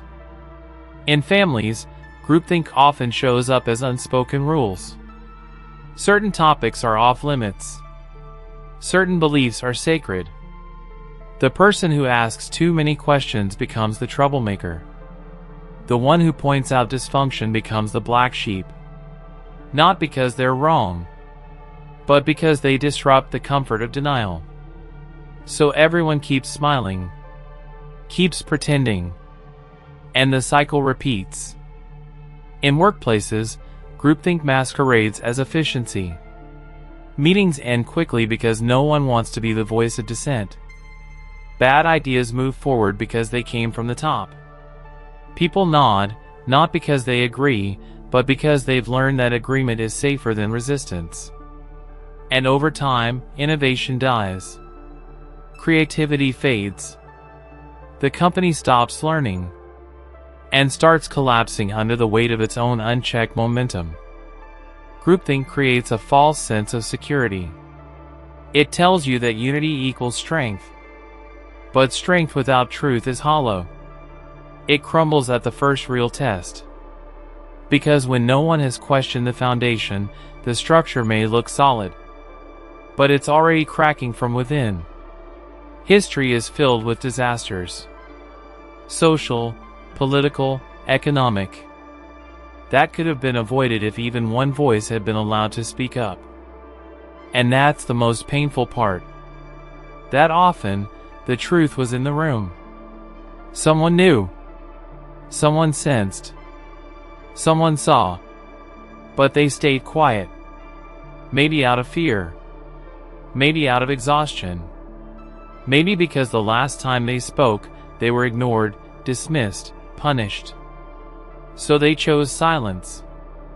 And in that silence, the group lost its anchor. Groupthink doesn't just suppress dissent. It rewards conformity. People who agree are praised. People who comply are promoted. And those who challenge the status quo are slowly pushed out. Not always aggressively. Sometimes just through subtle exclusion. Fewer invitations. Less engagement. Cold shoulders disguised as indifference. Until the message is clear, there's no room for your questions here. But questioning isn't disloyalty. It's protection. It's care. It's a sign that someone is still thinking, still engaged, still willing to take the risk of honesty. The antidote to groupthink isn't more agreement. It's more courage. The courage to pause. To speak. To say, I'm not sure this is right, even when everyone else says it is. And if you've ever been the one who stayed silent, forgive yourself. The pressure to conform is powerful. It's ancient. It lives in our biology. But now you see it. And seeing it is the beginning of choosing differently. You don't have to blow everything up. You don't have to shout. Sometimes, it's enough to ask a question. To raise an eyebrow. To gently name the tension in the room. Because truth doesn't need to be loud. It just needs to be heard. And if you've ever been the voice that questioned, the one who spoke the uncomfortable truth, and you were ignored or punished for it, know this, you are not wrong. You are not difficult. You are not dangerous. You are the one holding the thread of reality while everyone else clung to illusion. And maybe they weren't ready to hear you. But that doesn't make your voice less valuable. The strength of any group is not in how much it agrees, but in how well it allows disagreement. In how it listens to discomfort. In how it makes space for tension without rushing to resolve it. Because real growth happens in friction. In challenge. In conflict handled with care. So if you want to protect yourself and your communities from groupthink, start by making space for the outliers. The quiet ones. The skeptics. The people who ask why when everyone else says yes. Invite them in. Listen. Even when it's hard. Especially when it's hard. Because they might be holding the thread that keeps you tethered to what's real. And within yourself, cultivate the courage to question. Even when it's lonely. Even when it costs you approval. Because the approval bought through silence is never worth the price of betraying your own clarity. You don't have to be the loudest voice. But you can be the clearest. You don't have to be the one who changes the world overnight. But you can be the one who notices when it's headed in the wrong direction. And that noticing? That small act of awareness? That might be what saves it. Authority bias. They wore the title. They had the badge. The uniform. The credentials. The years of experience. The voice that didn't shake when it spoke. And so, without meaning to, without even noticing, you listened. You nodded. You believed. Not because the words felt right, but because the person saying them carried power. This is authority bias. The quiet, invisible force that makes us trust those who seem important. Even when something inside us isn't sure. Authority bias is the tendency to believe and obey figures of authority simply because they hold a position of power. We assume they know better. We assume they wouldn't mislead us. We assume their status guarantees truth. But authority is not always earned. And even when it is, it doesn't make someone infallible. Titles can create trust, but they can also mask manipulation. It starts young. We're taught to listen to teachers, to obey parents, to follow instructions without question. And in many cases, that obedience keeps us safe. It teaches structure. It maintains order. But sometimes, it also teaches silence. It teaches us to doubt our own judgment in the presence of someone who knows better.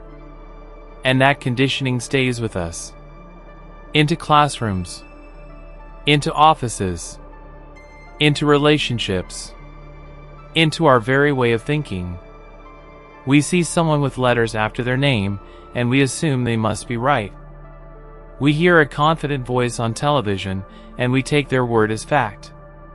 We encounter someone with more money, more followers, more experience, and we hesitate to question them. Even when something feels off. The bias is subtle. It whispers, they must know something you don't. Trust them. Don't challenge them.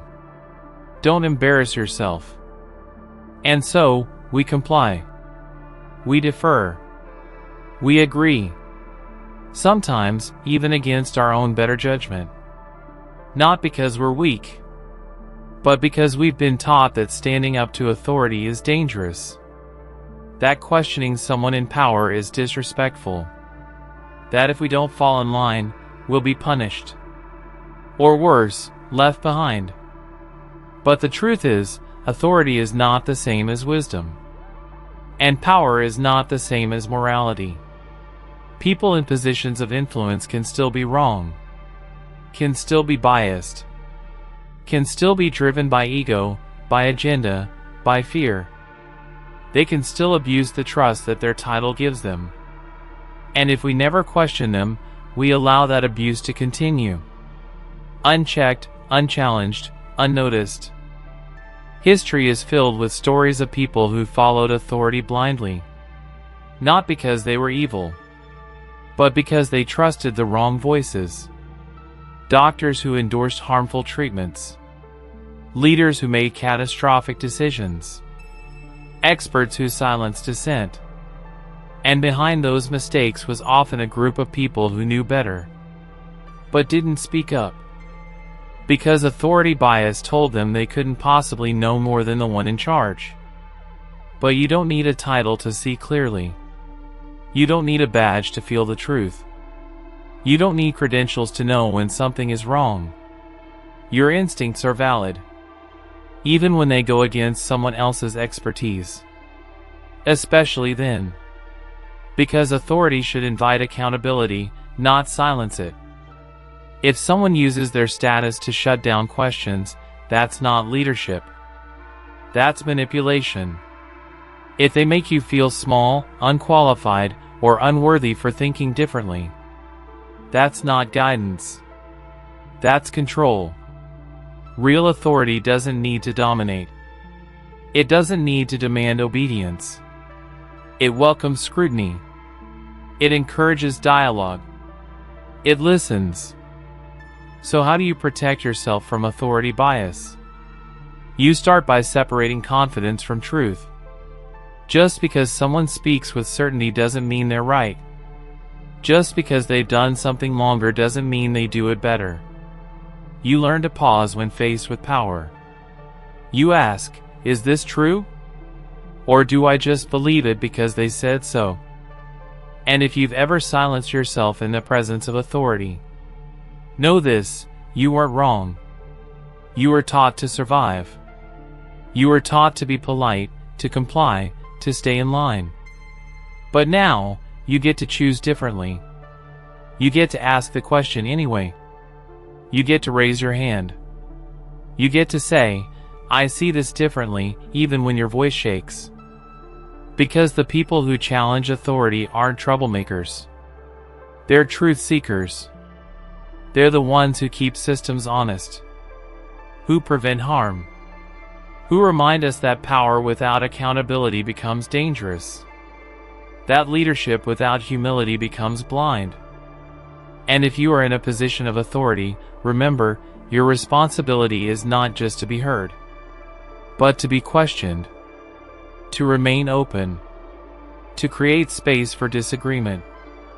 Your role is not to silence the room. It's to make the room safer for truth to speak. Authority bias isn't something to be ashamed of. It's human. It's built into our psychology. But like every bias, it loses its power the moment we see it clearly. The moment we name it.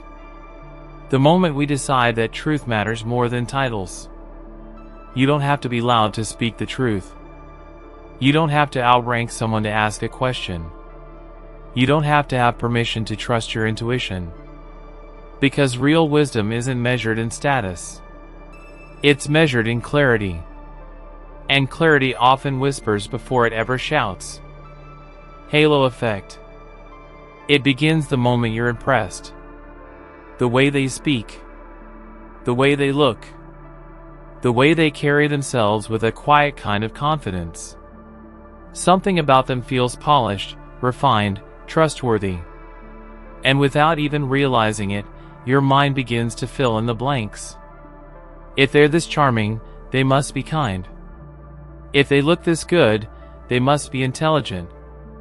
If they're successful in one area, they must be right in others too. This is the halo effect. The mental shortcut that turns one shining trait into a glowing illusion. The halo effect is subtle. It doesn't shout. It doesn't demand. It simply assumes. It takes one piece of a person, one admirable quality, and stretches it like sunlight across every part of who they are. And in doing so, it blinds you to their flaws. It shields you from noticing red flags. It turns critical thinking into passive belief. Not because you're gullible, but because your brain is trying to make sense of someone quickly, and the fastest way to do that is to assume the best. This happens with people we admire. A celebrity, a leader, a teacher, a friend. They shine in one area, and suddenly we believe they must shine in others too. Their kindness makes us think they're competent. Their intelligence makes us believe they must be moral. Their beauty makes us assume they're trustworthy. But these traits don't always travel together. And when we confuse them, we risk giving someone more credit than they've earned. The halo effect shows up in relationships too. You meet someone who's magnetic, funny, confident, exciting. And that charm casts a glow over everything else. You overlook the way they interrupt, the way they dodge accountability, the way they quietly make you feel small. Because the halo is still glowing. It tells you they're special. That they wouldn't hurt you. That if something feels wrong, it must be your fault, not theirs. This bias isn't just about admiration. It's about projection. We don't just see the person in front of us. We see who we want them to be. We take their best traits and use them to paint over the rest. And the brighter the halo shines, the harder it becomes to see anything else. Even when the truth is right in front of us. In workplaces, the halo effect can elevate people unfairly. A charismatic leader makes a mistake, but it's brushed aside because of their past successes. A good-looking employee gets more attention, more praise, more second chances. Not because they've earned it, but because their halo protects them. Meanwhile, others work just as hard, or harder, but remain in the shadows, unseen, because they don't shine in the same way. This isn't just unfair. It's dangerous. Because when we place someone on a pedestal, we stop holding them accountable. We stop asking questions. We stop challenging their ideas. We give them the benefit of the doubt, again and again, even when their actions deserve scrutiny. And that's when the damage happens. When someone, protected by their halo, starts to believe they're untouchable. But it's not just about others. The halo effect can shape how we see ourselves too. Maybe you were told you were the smart one, the strong one, the funny one. And so, you believed you had to always be that. You believed that if you ever failed in that role, your worth would vanish. That without that one shining trait, you'd disappear. And so you clung to it. You wore it like armor. You let it define you. Until it stopped feeling like light and started feeling like a burden. Because halos are real. They're not who we are. They're who we appear to be, under the glow of perception. And the truth is always more complex. You can be beautiful and dishonest, kind and manipulative, talented and irresponsible. No one is entirely good or entirely bad. But the halo effect tries to convince us otherwise. It flattens people into categories. Safe or unsafe. Hero or villain. Perfect or broken. Breaking free from the halo effect means learning to pause before we praise. To separate the person from the image. To notice when our admiration is turning into assumption. It means asking ourselves, am I seeing the whole picture? Or just the part that makes me feel good? It means remembering that trust must be earned across time. Not given freely just because someone shines in the light. It also means being honest about ourselves. Letting go of the need to be seen as perfect in one area to earn love in all others. You are allowed to be a mixture of strengths and flaws. You are allowed to be messy, evolving, unfinished. You don't have to wear a halo to be worthy. You don't have to shine to be seen. And if you've ever fallen under someone's halo, forgive yourself. It's a human impulse. To believe the best. To hope. To admire.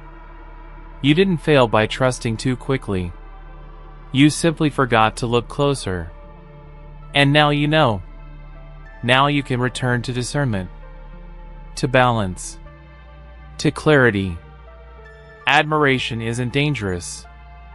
But unquestioned admiration can be. When it clouds our vision. When it silences our instincts. When it turns someone human into something more. And in doing so, turns us into something less.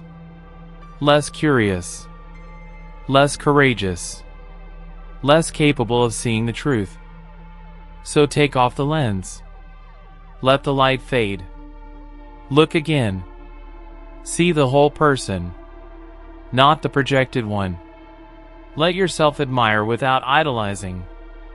Let yourself question even what you've praised. Because clarity doesn't require cynicism, just honesty. And in that honesty, something beautiful returns. The ability to see things as they are, and the courage to respond accordingly. Framing manipulation. Sometimes, the truth isn't changed. It's just presented differently. Not rewritten, but rearranged. Tilted. Angled. You're given only part of the picture, but it's framed in such a way that you believe you're seeing the whole. This is framing manipulation. The subtle art of shaping perception without ever lying outright. It doesn't force you to believe. It gently nudges you until you draw the conclusion they wanted all along. Framing is powerful because it feels natural. You're not being shouted at. You're not being pushed. You're being guided, softly, invisibly, toward a specific point of view.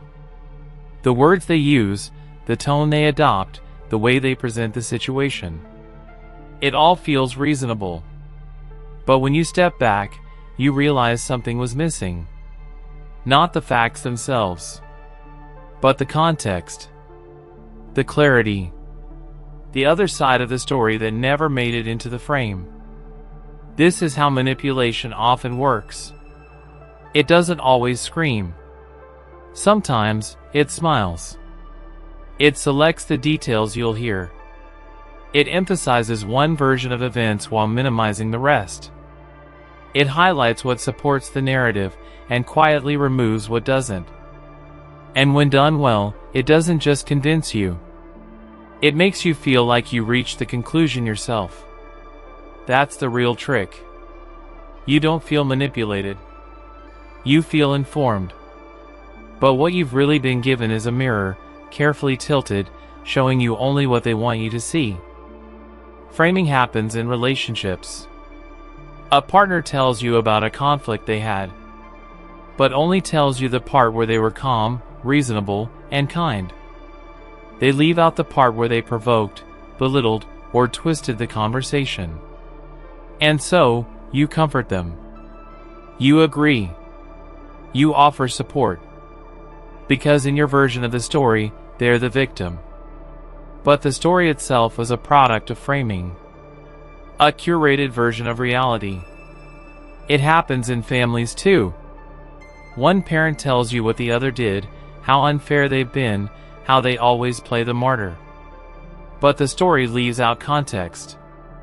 It's framed to cast one person as the villain and another as the hero. And if you don't ask questions, if you only listen to the version you're given, you walk away believing things that may not be true. Not because you've been lied to, but because the truth was presented through a lens. Framing is especially powerful when it uses emotional language. They abandoned me.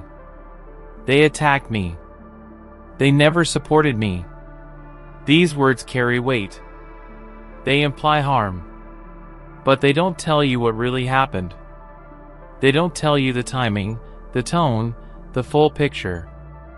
They evoke sympathy, and they shape judgment. And before you know it, you've taken a side in a story you never saw for yourself. What makes framing manipulation so dangerous is that it often feels like truth. It uses real pieces of reality. Just not all of them. It's a painting made from shadows and highlights. A version of events that feels complete because it's emotionally charged. Because it confirms what someone wants to believe. And once your emotions are engaged, it becomes harder to question the details. You start to notice it in conversations. How some people present themselves as misunderstood, always the one who tried. How they highlight the unfairness of others while never reflecting on their own choices. You notice how they leave out their tone, their history, their contribution to the problem. And if you're not careful, you find yourself drawn into their version. Defending them, blaming others, carrying a truth that isn't fully yours. But it's not just others who use framing. We do it too. We frame our stories when we're afraid of being judged. We tell the parts that make us look good. We leave out the ones that make us uncomfortable. Not always to deceive, but to survive. To be heard. To be accepted. Framing isn't inherently malicious. But when it's used to control, to manipulate, to distort, it becomes something else entirely. To break free from framing manipulation, you have to start looking beyond the surface. Ask yourself, what's not being said? What's missing from this version? What's the other side? Refuse to accept any story as final just because it was told with confidence or emotion. Learn to hold complexity. Understand that every narrative is a choice. What to include, what to exclude, and how to present it. This doesn't mean distrusting everyone. It means listening deeper. Being curious.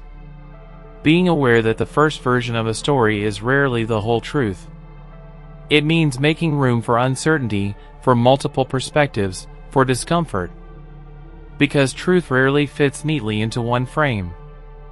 And if you've been manipulated by someone's framing, if you've carried blame that wasn't yours, if you've judged others based on one-sided stories, be gentle with yourself. The most skilled manipulators aren't loud. They're subtle. They don't demand trust. They earn it. And that's what makes them so effective. But now you see the pattern. And seeing it is power. You're allowed to step back from a story. You're allowed to say, I need more information. You're allowed to change your mind once you have the full picture. Because your clarity matters more than your consistency. And truth is not loyalty to someone's version. It's loyalty to what's real. And if you've used framing yourself, if you've shaped your stories to be more flattering, more sympathetic, more one-sided, there's room for grace there too. We all do it, especially when we feel vulnerable. But you can grow out of it. You can practice honesty, even when it's messy. You can learn to tell the whole story, even when it costs you something. Because that's where connection happens. Not in perfect presentations, but in real ones. Framing is everywhere. In conversations. In news. In relationships. But once you learn to recognize it, you can begin to unravel it. You can stop accepting every polished version of reality as truth. You can pause before you react. You can listen for what's missing. Because truth doesn't always shout. Sometimes it whispers from the edges. And if you're willing to look outside the frame, you'll find it. Every time. Anchoring trick. It begins before you even realize it. Before you've had time to form your own opinion. Someone gives you a number, a comparison, a starting point. And even though it seems irrelevant, even though you tell yourself you're thinking clearly, you're not. Because that number, that image, that first suggestion, it planted something. Something sticky. Something heavy. Something you now can't help but measure everything else against. This is the anchoring trick. The subtle, invisible influence that guides your decisions by setting your expectations before you've even had the chance to decide what you want. Anchoring is not about persuasion. It's about positioning. It's about quietly leading your mind by giving it a reference point. A place to start. Once you've been anchored, you don't even notice that your perception has been altered. You feel like you're making a free choice. But that initial number, that first impression, that early suggestion, it's been steering you the whole time. Not because it was right, but because it came first. It happens in everyday life. You walk into a store and see a price tag that says was $299, now only $99. The new price feels like a deal, like a steal. Because your mind was anchored to the original number. The $299 doesn't even have to be real. But now, $99 feels fair. even cheap. Not because it is, but because of what came before it. The anchoring trick doesn't stop with numbers. It works with ideas, with identities, with relationships. The first thing someone tells you about a person sticks. They're difficult, they're brilliant, they're intense. And suddenly, everything you observe about them is filtered through that lens. You might even see things that aren't there. Because the anchor planted a narrative, and your brain, hungry for patterns, fills in the rest. Anchoring also plays on emotions. If someone starts a conversation with a crisis, everything after feels lighter. If someone begins with praise, the criticism that follows feels softer. If they begin with guilt, even a neutral request feels like pressure. The emotional tone you feel first becomes the standard, the comparison point, the invisible ruler against which everything else is measured. In relationships, anchoring can be used to manipulate. Someone might present themselves as a victim early on. So everything that follows is viewed through a lens of sympathy, even when their actions are harmful. Or they may set an expectation of control from the beginning. So when they ease up just slightly, it feels like kindness. You feel grateful for something you never should have had to tolerate in the first place. Because the anchor was set low, and now anything better than that feels like generosity. Anchoring tricks your sense of fairness. It tells you that what you're getting is acceptable. Not because it is, but because it's better than what you were shown first. And if you're not careful, you find yourself settling, agreeing, accepting things that are just less bad, rather than actually good. Your standards shift without your consent. It's not just others doing this to you. You do it to yourself. When you expect failure, even small success feels like a victory. When you expect rejection, the tiniest approval feels like validation. When you believe that chaos is normal, peace feels suspicious. Your own past becomes an anchor. The people you grew up with, the patterns you survived, the relationships you thought were love, even when they weren't. They become benchmarks. Ones you never agreed to, but still measure everything else by. This is why healing requires a reset. A re-anchoring. A willingness to ask, what am I comparing this to? And is that fair? Is that even real? Because until you question the anchor, you'll keep choosing from a menu someone else wrote. You'll keep thinking the second option is better, not because it's right for you, but because it's not as bad as the first. Anchoring is powerful because it's invisible. You don't notice it until you pause. Until you ask why that number stuck in your head. Why that first impression felt so certain. Why that one version of the story became the default truth. And once you do, you start to see the strings. You start to see the influence. You start to see the space between what's real and what was merely suggested. You begin to reclaim your ability to decide on your own terms. You start to strip away the false comparisons. You realize that just because something is better than before, doesn't mean it's good now. You remember that less pain is not the same as joy. That more tolerable is not the same as healthy. That just because you used to accept mistreatment doesn't mean respect should feel like luxury. And slowly, you begin to re-anchor. You set your own standards, based not on what others give you, but on what you know you deserve. You choose new benchmarks, not old wounds. You compare today's peace, not to yesterday's chaos, but to your vision of what's possible. And when someone tries to sell you something, tell you something, lead you somewhere, pause. Ask yourself, what are they comparing this to? What am I being led to believe is normal? Because anchoring only works when you're unaware. Once you see it, you get your freedom back. You get to raise the anchor. And you get to move. On your own terms. Illusion of choice. You're given 2 options. Maybe 3. A decision to make, a fork in the road. And it feels empowering. Like freedom, like autonomy, like you're in control. You weigh the choices, consider the outcomes, and finally, you decide. It feels like your voice matters. Like you're steering the ship. But what if the map you were given only showed you a fraction of the territory? What if the path was narrowed long before you got to it? This is the illusion of choice. The feeling that you're free to decide. When in truth, the framework was already built to shape your decision.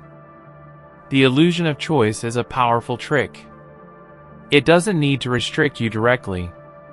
It just needs to give you the appearance of freedom while quietly limiting your options. It works by offering alternatives that all lead back to the same place. By framing the available choices in a way that makes you feel like you're in control, even though the outcome has already been designed. And the scariest part is, you may never realize it's happening. It begins early. You're told you can be anything you want, so long as it fits within the approved list. You can ask questions, so long as they're the right ones. You can express yourself, so long as it doesn't make others uncomfortable. You're told to be yourself, but only within the boundaries of what's considered acceptable. And so you learn to choose from the options handed to you, believing it's freedom, never questioning who curated the list in the first place. This illusion appears in relationships too. You're given the choice between apologizing or being punished, between complying or being pushed away. You're told, you can do whatever you want, but the invisible consequences shape your behavior. You feel free, but your freedom exists inside an emotional maze, with walls you can't see until you hit them. Eventually, you stop exploring. You choose what they want. Because it's easier, safer, and because the illusion tells you that you're doing it by your own will. In workplaces, you're told you have a voice, that your opinion matters. But when every meeting ends with the same decision, when only certain people are truly heard, when the outcome never changes, you begin to sense it. The choices were for show. You were included for optics. The structure was already in place, and your role was to nod, not to steer. The illusion of choice shows up in consumerism too. Endless variations of the same thing. Different packaging, different colors, but the same product beneath. You feel like you're making decisions, but everything you're offered was already designed to keep you within the system. It's not about you choosing freely. It's about you feeling like you did, so you stay compliant, satisfied, distracted. But the deepest illusion isn't in what we buy or how we vote. It's in how we live. We're taught to believe that freedom is about options. But freedom isn't about how many choices you're given. It's about whether you're allowed to create your own. Real freedom asks, who built this menu? Who benefits from these choices? What's missing that I haven't even been allowed to imagine? Sometimes, the illusion of choice keeps you trapped in smallness. You leave one toxic relationship only to enter another with different words, but the same control. You change jobs hoping to escape the stress, but find yourself repeating the same patterns. You keep choosing, but nothing changes. And that's when it hits you, if all the paths lead back to the same feeling, maybe the problem isn't you. Maybe the system is rigged to keep you cycling. The illusion works best when you're tired, when you're overwhelmed, when you just want something to be simple. And that's when it whispers, here, just pick one. Don't overthink it. It trades complexity for clarity. But it's a false clarity. One that hides the fact that the truth, the real truth, isn't even on the table. So how do you break free from the illusion? You start by noticing the frame, the limits, the pattern. You ask, why these options? Who benefits if I choose either one? What am I not being shown? And when the answers are unclear, you don't rush. You don't comply just to feel productive. You sit with the discomfort. You wait until your choice comes from awareness, not manipulation. Freedom isn't always loud. Sometimes it's the quiet refusal to pick from the list you were given. Sometimes it's the stillness before a decision. Sometimes it's saying, none of the above, and carving your own path. It might not be easy. It might not be fast. But it's yours. And if you've ever fallen for the illusion, don't blame yourself. We all have. We were raised in systems designed to keep us agreeable. Systems that reward the appearance of freedom without ever risking true autonomy. But you're not broken for having chosen the wrong thing. You are choosing from a rigged game. And the moment you realize that, the moment you pause and question, you take back your power. You don't have to rage against every system. You don't have to destroy everything you were handed. But you can be curious. You can step outside the lines. You can learn to recognize the quiet trick of the false choice. And you can stop confusing movement with progress. Choosing with freedom. Compliance with peace. Because peace doesn't come from picking the least painful path someone else designed for you. It comes from stepping into your own authority. Your own rhythm. Your own truth. Even when that truth doesn't come with instructions. The illusion of choice wants you to stay distracted. Real freedom wants you to wake up. And the moment you do, you stop choosing between their options and start creating your own. Foot in the door. It always starts small. A simple request. Something easy to agree to. Harmless. Innocent. Almost flattering. You're asked to help out just a little. Say yes just once. Do a tiny favor. And it feels good to say yes. To be agreeable. To help. To connect. But that one small yes isn't the end. It's the beginning. The first crack in the door. Because once your foot is in, it's only a matter of time before the door swings open wider. This is the foot in the door technique. A quiet, calculated form of manipulation that gets you to agree to something big by first getting you to agree to something small. The strategy is disarming. It doesn't rely on pressure. It relies on momentum.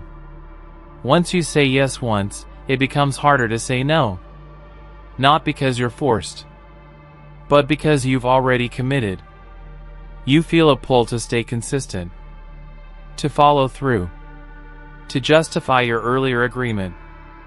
And suddenly, what started as a tiny request has evolved into something larger than you ever intended.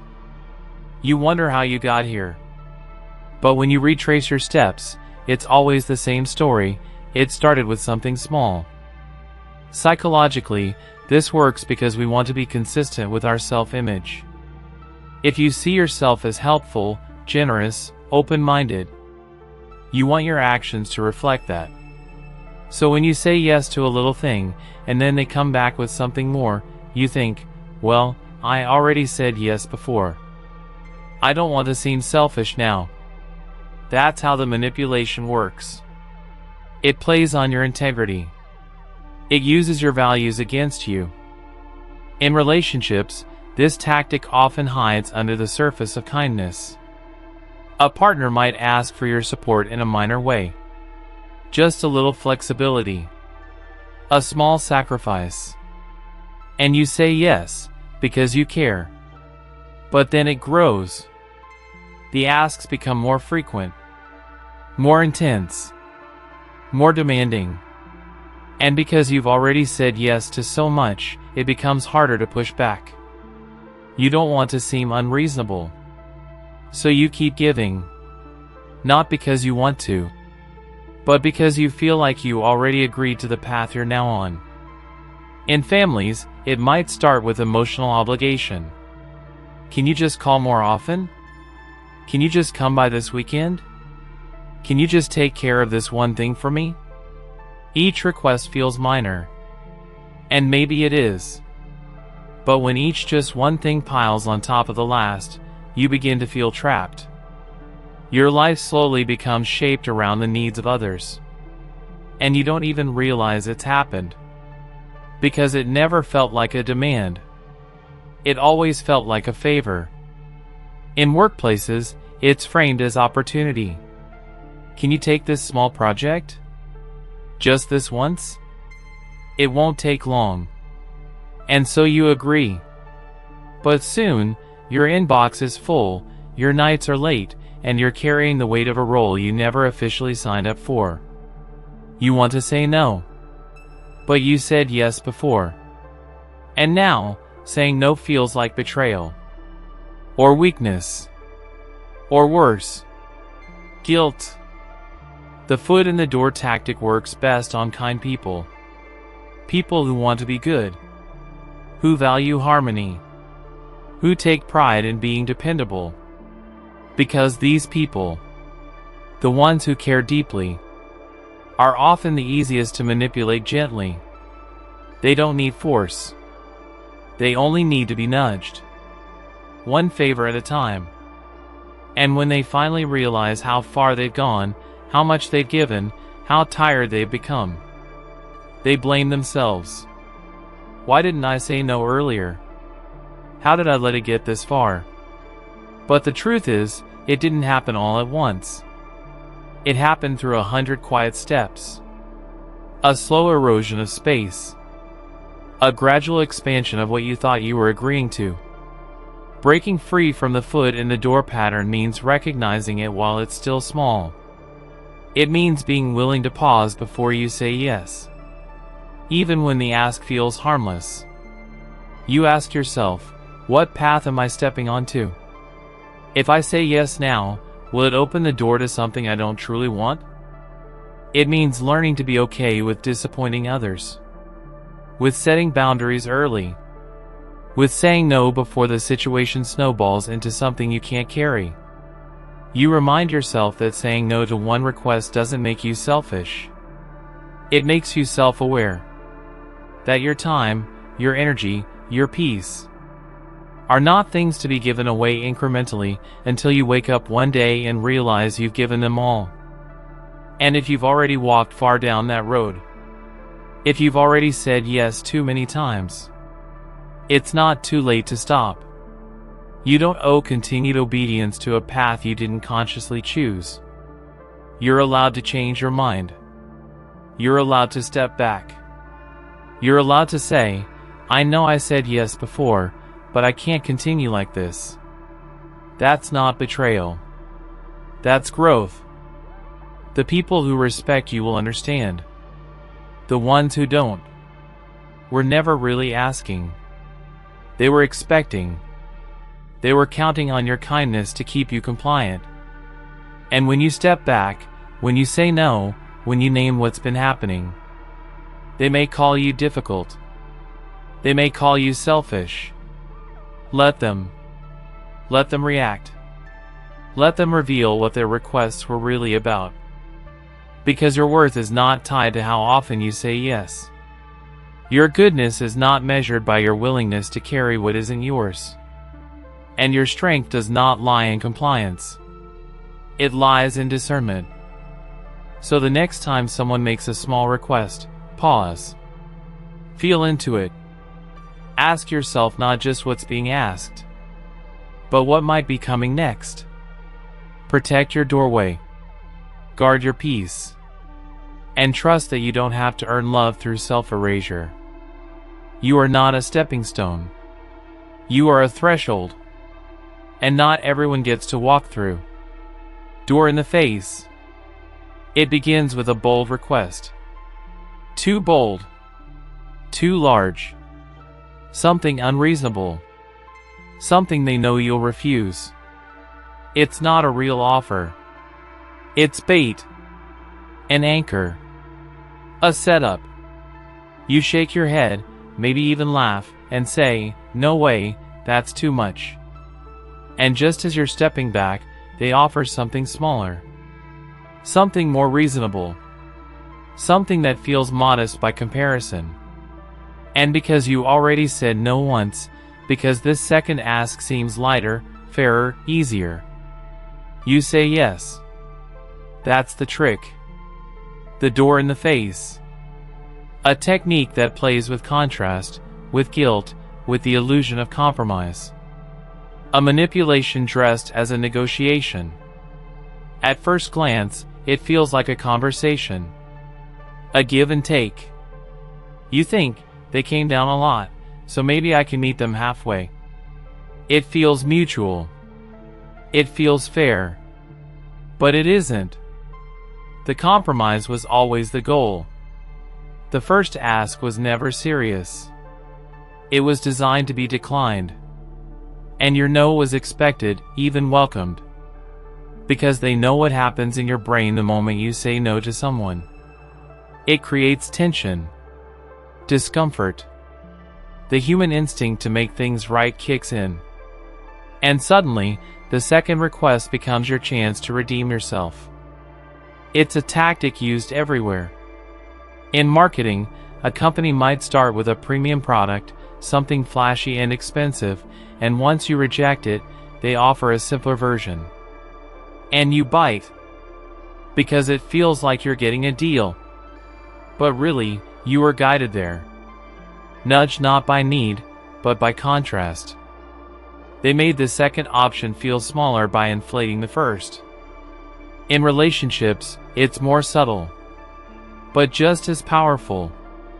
A partner might ask for something extreme. A big sacrifice. A major life change. You resist, and they pull back. Offering something that still crosses a boundary, but now feels less aggressive. And because you said no before, because you want to appear flexible, because you feel the pressure to give something, you agree. Not because the request is right for you, but because it's smaller than the first. This technique works because it makes you feel like you're in control. Like you're negotiating. But real negotiation requires honesty. Transparency. Mutual respect. The door in the face tactic is about manipulation. About steering you toward a yes by making you feel like you owe it. It's not about fairness. It's about strategy. And what's most insidious is how often it works on people who care deeply. People who don't want to seem rude. Who fear letting others down. Who believe in meeting people halfway. Kind people. Empathetic people. People like you. The ones who say no once, but feel bad about it. The ones who soften when someone says, "Okay, well, what about just this, then?" And so, the yes comes out. Not from clarity, but from pressure. From the illusion that you're finding middle ground, when in truth, you're being guided toward a place you didn't intend to go. The second ask wasn't a compromise. It was the goal all along. The door in the face technique can show up in families, too. A parent demands something unrealistic. A child resists. The parent scales back, making a request that still demands compliance, but now appears reasonable. And the child agrees, not realizing they were never truly free to say no to both. In friendships, someone asks for a huge favor. You hesitate, decline. They quickly backpedal. Okay. Not that, but can you at least do this one thing? And now, saying no a second time feels heavier. Harder. Less justifiable. You feel obligated. But the obligation was manufactured. What this technique exploits most deeply is your conscience. Your inner desire to be kind, to be fair, to show flexibility. It takes those beautiful parts of you and turns them into levers. Not with force, but with strategy, with psychology, with practice rhythm. The first ask is the slam. The second is the invitation. And without meaning to, you walk through the door they just opened. To protect yourself from the door in the face, you must first understand the pattern. Notice when someone's request seems inflated. Ask yourself, did they ever expect me to say yes to that? If the second ask follows immediately and suddenly feels easier, fairer. Pause. Breathe. Don't rush. Because manipulation often relies on urgency. It counts on you reacting before reflecting. You're allowed to say no twice. You're allowed to reject both options. You're allowed to set a boundary and hold it. Even when someone tries to dress up their second request as a compromise. Because compromise is only real when both people start from honesty. And manipulation doesn't begin from honesty. It begins from strategy. And if you've been on the receiving end of this trick, if you've agreed to things you didn't want because they seemed more reasonable than the outrageous thing that came before, be gentle with yourself. This tactic works because it plays on empathy, not ignorance. Because you are trying to be kind. Because you believe the best in people. That's not weakness. That's sincerity. But now you know the pattern. Now you know that just because something feels smaller doesn't mean it's acceptable. That just because something comes second doesn't mean it's more reasonable. You don't have to soften your boundaries to seem cooperative. You don't have to offer something just because you decline something else. No is a complete sentence. Even the second time. And if you're someone who's used this tactic, maybe without realizing it, this is your chance to slow down. To check your own intentions. To ask, am I guiding someone toward a real choice? Or just the illusion of one? Because real connection, real agreement, doesn't require strategy. It requires respect. And respect starts with truth. The door in the face technique might get a yes. But it won't get real consent. Real consent comes from clarity. From freedom. From trust. And trust is worth far more than a manipulated yes. Lowballing. It always sounds reasonable at first. An offer that feels fair. A request that seems simple. A plan that fits within your comfort. You feel good about it. Like you're being considered, like the terms are manageable. You say yes. You commit. And then, after your agreement is secured, things begin to shift. The details change. The cost increases. The request grows. But by then, you've already said yes. You've already invested. And pulling out would feel worse than continuing. This is lowballing.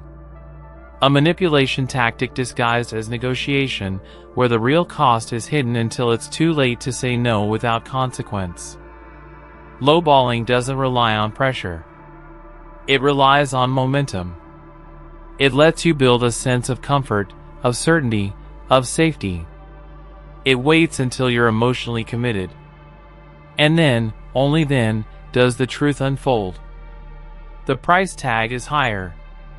The scope is larger. The time required is longer. But you've already begun. You've already pictured yourself in the story. And that psychological commitment becomes the trap. You think, I've come this far.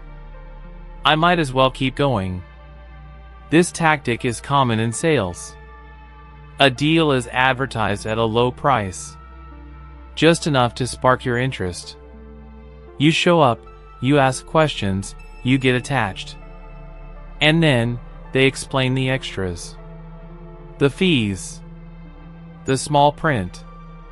The necessary additions. And before you know it, the number has doubled. But because you were already envisioning the outcome, because you already said yes in your mind, you go through with it. Not because the deal is good. but because backing out now feels like loss. Lowballing appears in relationships, too. At the beginning, the expectations are low. They ask for something small. Your time, your attention, your understanding. And you give it freely. But once you're attached, once your heart is involved, the real demands emerge. Now, they want more. More access. More control. More sacrifice. And because you already care, because you already said yes to the small ask, you keep giving. You keep adjusting. You tell yourself this is just how love works. But it's not love if honesty wasn't there from the start. In jobs, it happens with responsibilities. You're hired for one role, under one description. And slowly, new tasks are added. New expectations, extra hours, unpaid efforts. You think, I already committed. I don't want to seem ungrateful. And so, the work grows. Your time shrinks. And what started as a fair arrangement becomes a quiet exploitation. Lowballing works because it plays on your sense of integrity. You don't want to backtrack. You don't want to disappoint. You don't want to seem flaky or unreliable. So you stay. You adjust. You stretch yourself thin.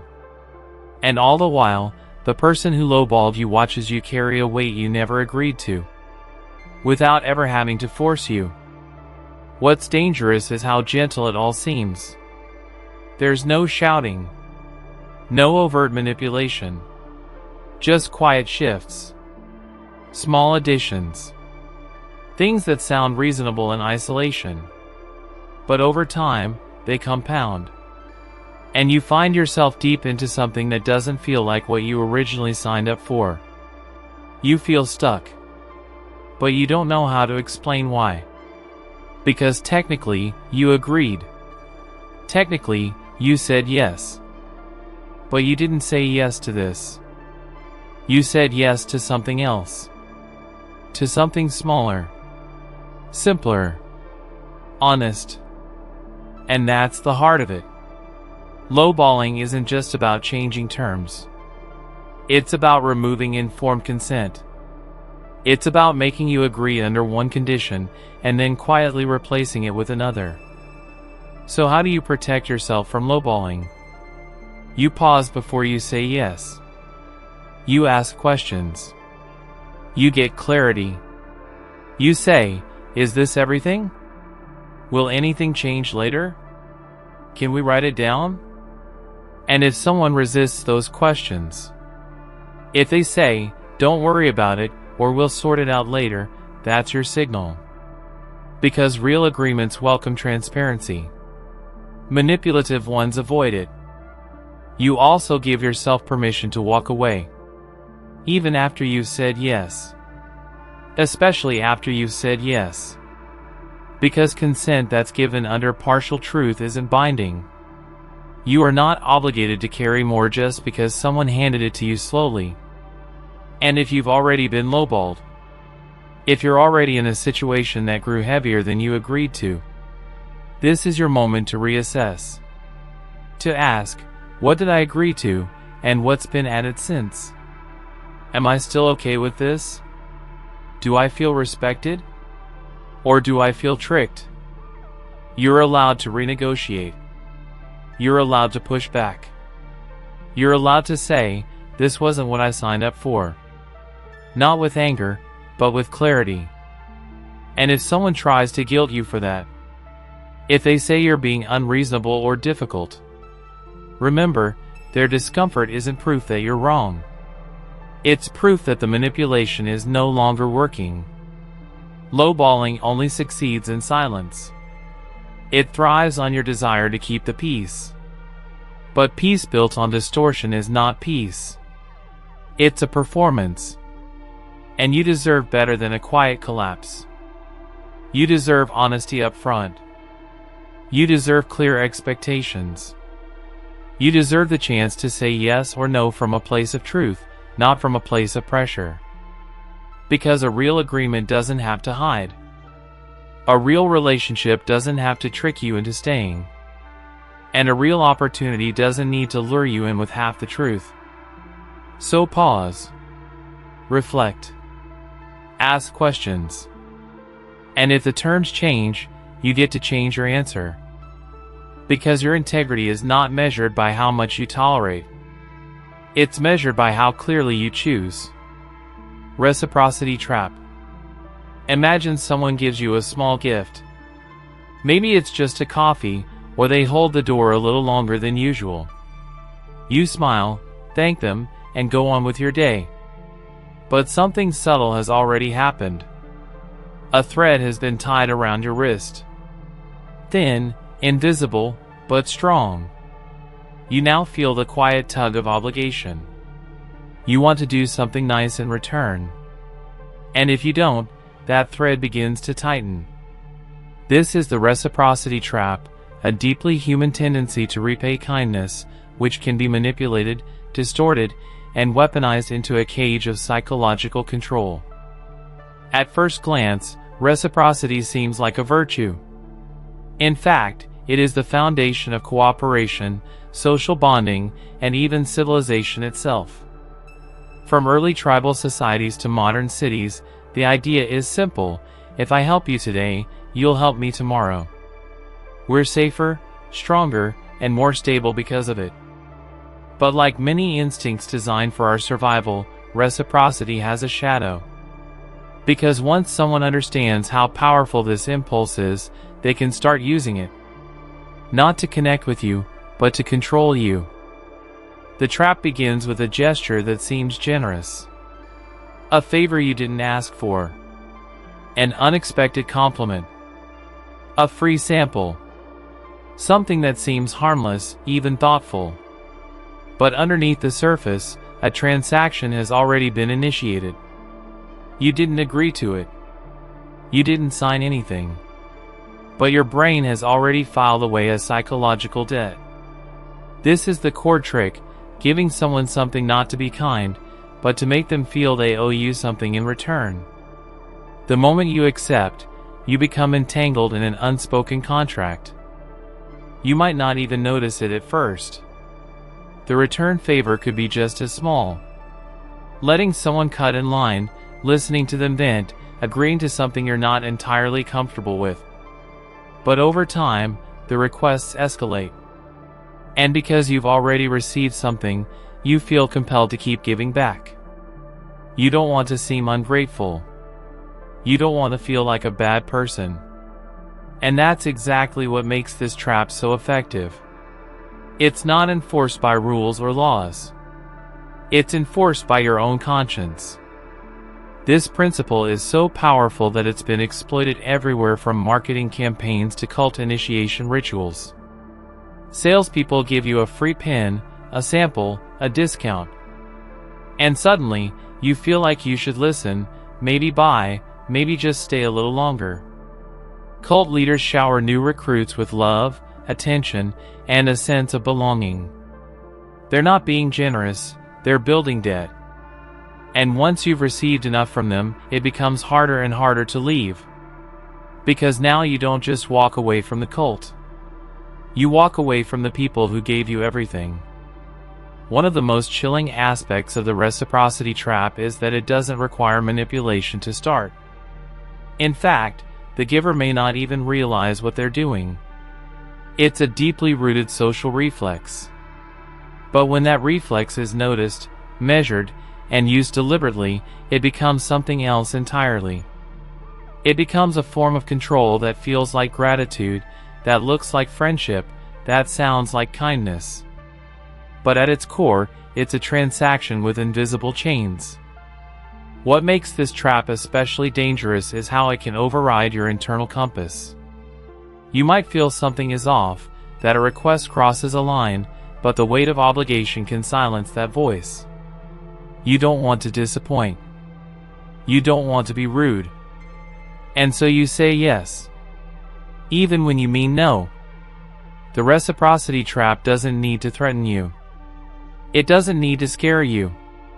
It just needs to make you feel like not reciprocating would make you the bad guy. And this pattern scales.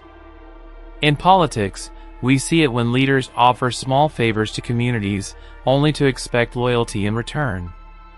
In relationships, it's when one partner constantly reminds the other of everything they've done for them. After all I've done, how could you say no? I gave you everything. You owe me this. These phrases may not sound like traps, but they are forged from the same principle. Guilt masquerading as fairness. The most sinister version of this trap is when people keep giving not out of kindness, but as a strategy to keep others indebted. These manipulators understand that as long as they're always the giver, they maintain the upper hand. They create a dynamic where the other person is constantly trying to catch up, to prove they're grateful, to earn their place. It's not generosity.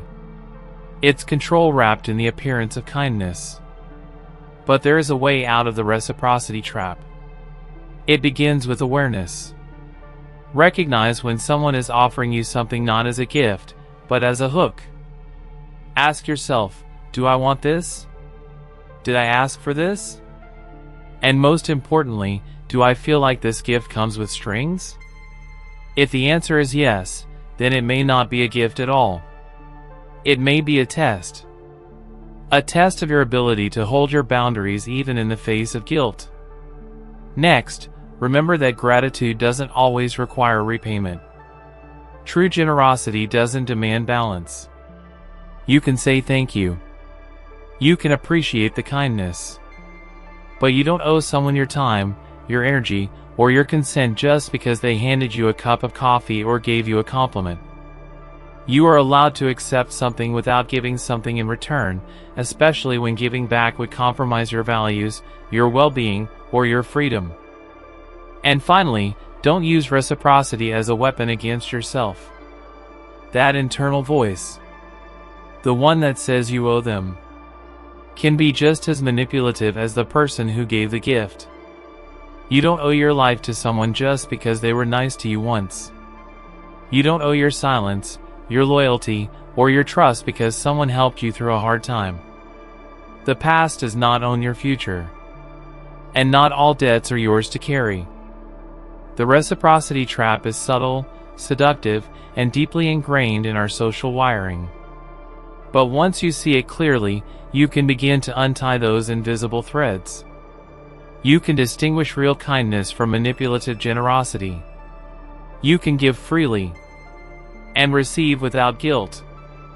And in doing so, you reclaim something far more powerful than politeness. You reclaim your ability to choose, not out of obligation, but out of freedom. Scarcity scare. Imagine walking into a store and seeing a nearly empty shelf. Only 2 bottles of water left. You weren't even thirsty a moment ago, but suddenly, you feel a twinge of urgency. You reach out. So does someone else. The tension rises. You grab 1 bottle, relieved. You walk away quickly, almost triumphant. But stop and ask yourself, why did you suddenly need that water? That is the power of scarcity. A primitive instinct buried deep in the human brain. And when activated, it doesn't just influence your choices. It hijacks your sense of reason. Scarcity is one of the most effective psychological triggers ever discovered. When something appears limited, rare, or on the verge of disappearing, we want it more. Not necessarily because we need it. Not even because we want it. But because our brains interpret scarcity as value. If everyone wants it, it must be important. If it's about to be gone, we must act quickly. And so we do. Without thinking, without pausing, without asking if the thing is even worth chasing. This isn't just theory. It's human nature. Long ago, scarcity meant survival. If food was running out, you needed to hunt now. If a storm was coming, you needed to find shelter immediately. Scarcity triggered urgency, and urgency increased chances of survival. But in the modern world, that same ancient programming is now used to sell sneakers, concert tickets, and flash sales. It manipulates decisions not for survival, but for profit. And the scariest part? It works, even when we know it's happening. Consider the phrase limited time only. It doesn't matter what's being sold. A burger, a gadget, a subscription. Just those words alone trigger something visceral. You feel like you're about to miss out. You picture someone else grabbing the deal, walking away with something you didn't. This isn't desire. This is fear. Fear of missing out. Fear of regret. Fear of not having what others do. Scarcity doesn't sell products. It sells the illusion of urgency. And that illusion is powerful enough to override logic. But scarcity isn't just a marketing tactic. It plays out in relationships, in careers, and even in our sense of self-worth. In relationships, the less available someone seems, the more desirable they appear. They don't call back right away, and suddenly your thoughts spiral. Why are they distant? What does it mean? Are you not good enough? This is the scarcity scare working on a personal level. Taking attention away from self-respect and redirecting it toward validation. Not because someone is right for you, but because they're elusive. In the workplace, scarcity shows up as competition. There are only so many promotions, only so many opportunities. We begin to see colleagues not as collaborators but as threats. We work harder, say yes to more things, accept more stress. Not because we want to, but because we feel like the next opportunity might be our last. Scarcity keeps us in jobs we hate, relationships that hurt, and lifestyles that drain us, all because we fear what might not come next. Scarcity even shows up in our inner dialogue. We believe there's not enough time, not enough love, not enough success, not enough of us to go around. So we live in a constant state of mental poverty. Hoarding energy, rationing joy, calculating every move. We become obsessed with what we lack, instead of seeing what we have. And in that mental space, anxiety thrives. Peace becomes scarce. Confidence feels expensive. Rest feels like something we can't afford. But what happens when scarcity is manufactured on purpose? This is where the scare becomes a trap. Scarcity doesn't have to be real to be effective. All it needs to do is feel real. Social media platforms show you content that's just out of reach. Other people living better lives, earning more, achieving more. The implication is quiet but brutal. There's only so much happiness to go around, and you're behind. You're missing out. Better hurry. Better do more. Better buy your way closer to belonging. This fear is the engine behind consumer culture. Scarcity convinces us that the next item, the next version, the next upgrade is essential. Because if we don't act now, someone else will. That fear pushes us to spend more, consume more, and think less. It's why people camp outside stores for product releases. Why we refresh pages during sales. Why a digital counter that reads only 3 left in stock can cause us to panic by something we never even wanted. Scarcity also thrives in silence. When people are isolated, misinformed, or uncertain, scarcity becomes a tool of control. Leaders, whether in politics, religion, or toxic communities, use fear of loss to maintain loyalty. Only we know the truth. Only we can protect you. You'll be lost without us. These are not offers of help. These are psychological fences. You don't stay because it's good. You stay because they've convinced you there's nothing better out there. Scarcity of options. Scarcity of hope. But here's the twist, most scarcity is a lie. In truth, opportunities are more abundant than they seem. Time is not running out as fast as you've been told. Love is not limited to one person's attention. Success is not a single ladder with only one top. But believing in scarcity keeps you chasing, spending, comparing, and conforming. It keeps you obedient. It keeps you insecure. Because the moment you believe there's not enough, you'll do almost anything to make sure you get your share. So how do you break the spell? First, recognize the emotion. If you feel rushed, anxious, or desperate to decide now, stop. Scarcity is pressuring you to react, not reflect. Breathe. Step back. Ask, do I really want this, or do I just fear not having it? If the answer leans toward fear, then you're not choosing. You're reacting. Second, change your perspective from lack to abundance. Not everything good is running out. Not every chance is your last. Life isn't a clearance sale. It's a garden. Some things bloom later. Some paths open when you least expect. You don't need to compete for scraps. There's enough for you. If you stop believing in the lie that there isn't. And third, build your sense of worth outside of scarcity. You don't need to be the first, the fastest, or the most to be enough. You don't need to win someone's attention or beat the clock to matter. You are not defined by how much you can grab before time runs out. You are defined by your presence, your values, your peace. Scarcity will always whisper in your ear. It will tell you that you're missing out, that you're behind, that you need to act fast or be forgotten. But you don't have to listen. You can see it for what it is. A scare tactic disguised as opportunity. You can pause, breathe, and choose with clarity instead of fear. Because the truth is, the scarcest thing in the world isn't time or money or love. The scarcest thing is a person who sees through the illusion, who chooses presence over panic, who lives not from lack, but from trust. And that kind of person? They're rare. But they are free. Urgency and time pressure. There's a ticking clock somewhere in your mind. You might not hear it, but you feel it.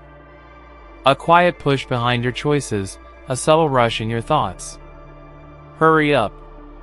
Don't waste time. Decide now. Move faster. This is the pressure of urgency. The constant sense that you're running out of time, even when no one's chasing you. It's one of the most pervasive psychological forces in modern life. And more often than not, it shapes your decisions, not for the better, but for the quicker. Urgency is a master of disguise. It doesn't always wear a red alarm or flash a countdown timer. Sometimes it comes in the form of an email marked high priority. Sometimes it's the subtle tone in someone's voice that implies you need to act now. Or else. Sometimes it's internal, a quiet panic that says you're behind, that if you don't catch up, you'll miss your chance forever. In every case, urgency is a pressure cooker. It doesn't wait for reflection. It demands reaction. And that's the danger. Because when urgency enters, clarity often exits. The moment you feel time slipping away, your brain narrows its focus. Long-term thinking fades. Creativity drops. You stop imagining possibilities and start hunting for shortcuts. In evolutionary terms, this made sense. Urgency meant danger. But in today's world, that same instinct is being triggered by everything from fake online sales to overbooked schedules. It's no longer about escaping predators. It's about responding to notifications, deadlines, and social expectations that never seem to pause. The feeling of time pressure is like a silent contract you didn't agree to. It convinces you that acting fast is acting smart. That hesitation equals failure. But here's the truth, urgency isn't always real. In fact, most of it is manufactured. By businesses, by media, by culture, and by your own unexamined beliefs. You're told to hustle, to grind, to keep moving or be left behind. The message is simple but suffocating: speed equals value. Rest equals laziness. And yet, the faster you move, the more you miss. Think about how urgency shows up in your day. You wake up and feel late, even if you're not. You check your phone before you even sit up, bombarded by updates, messages, and things demanding your attention. Each one whispers that it's urgent. Every ping becomes a small alarm bell. You rush through breakfast, rush through work, rush through rest. Even your downtime feels scheduled. And somewhere along the way, you forget what it means to simply be, without a deadline looming. Marketers know this better than anyone. Scarcity and urgency are their favorite tools. Only two left. Offer ends tonight. Last chance to save. These phrases aren't facts. They're triggers. They're designed to bypass your thinking brain and activate your survival brain. The logic is simple: if something is rare and running out, you must act now or lose it forever. But often, what's really running out isn't the product. It's your ability to make a clear, calm decision. Urgency is also a key tactic in manipulation.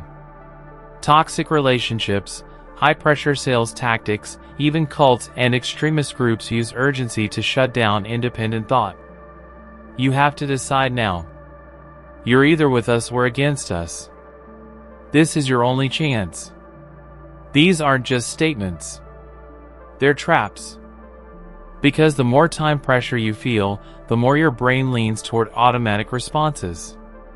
You start making choices not because they're right, but because they feel immediate. And what does that cost you? More than you might realize. Constant urgency leads to decision fatigue. Your mental resources become depleted, your patience thins, your tolerance for complexity fades. You make reactive choices instead of reflective ones. You settle for fast instead of meaningful. Over time, urgency doesn't just steal your peace. It distorts your priorities.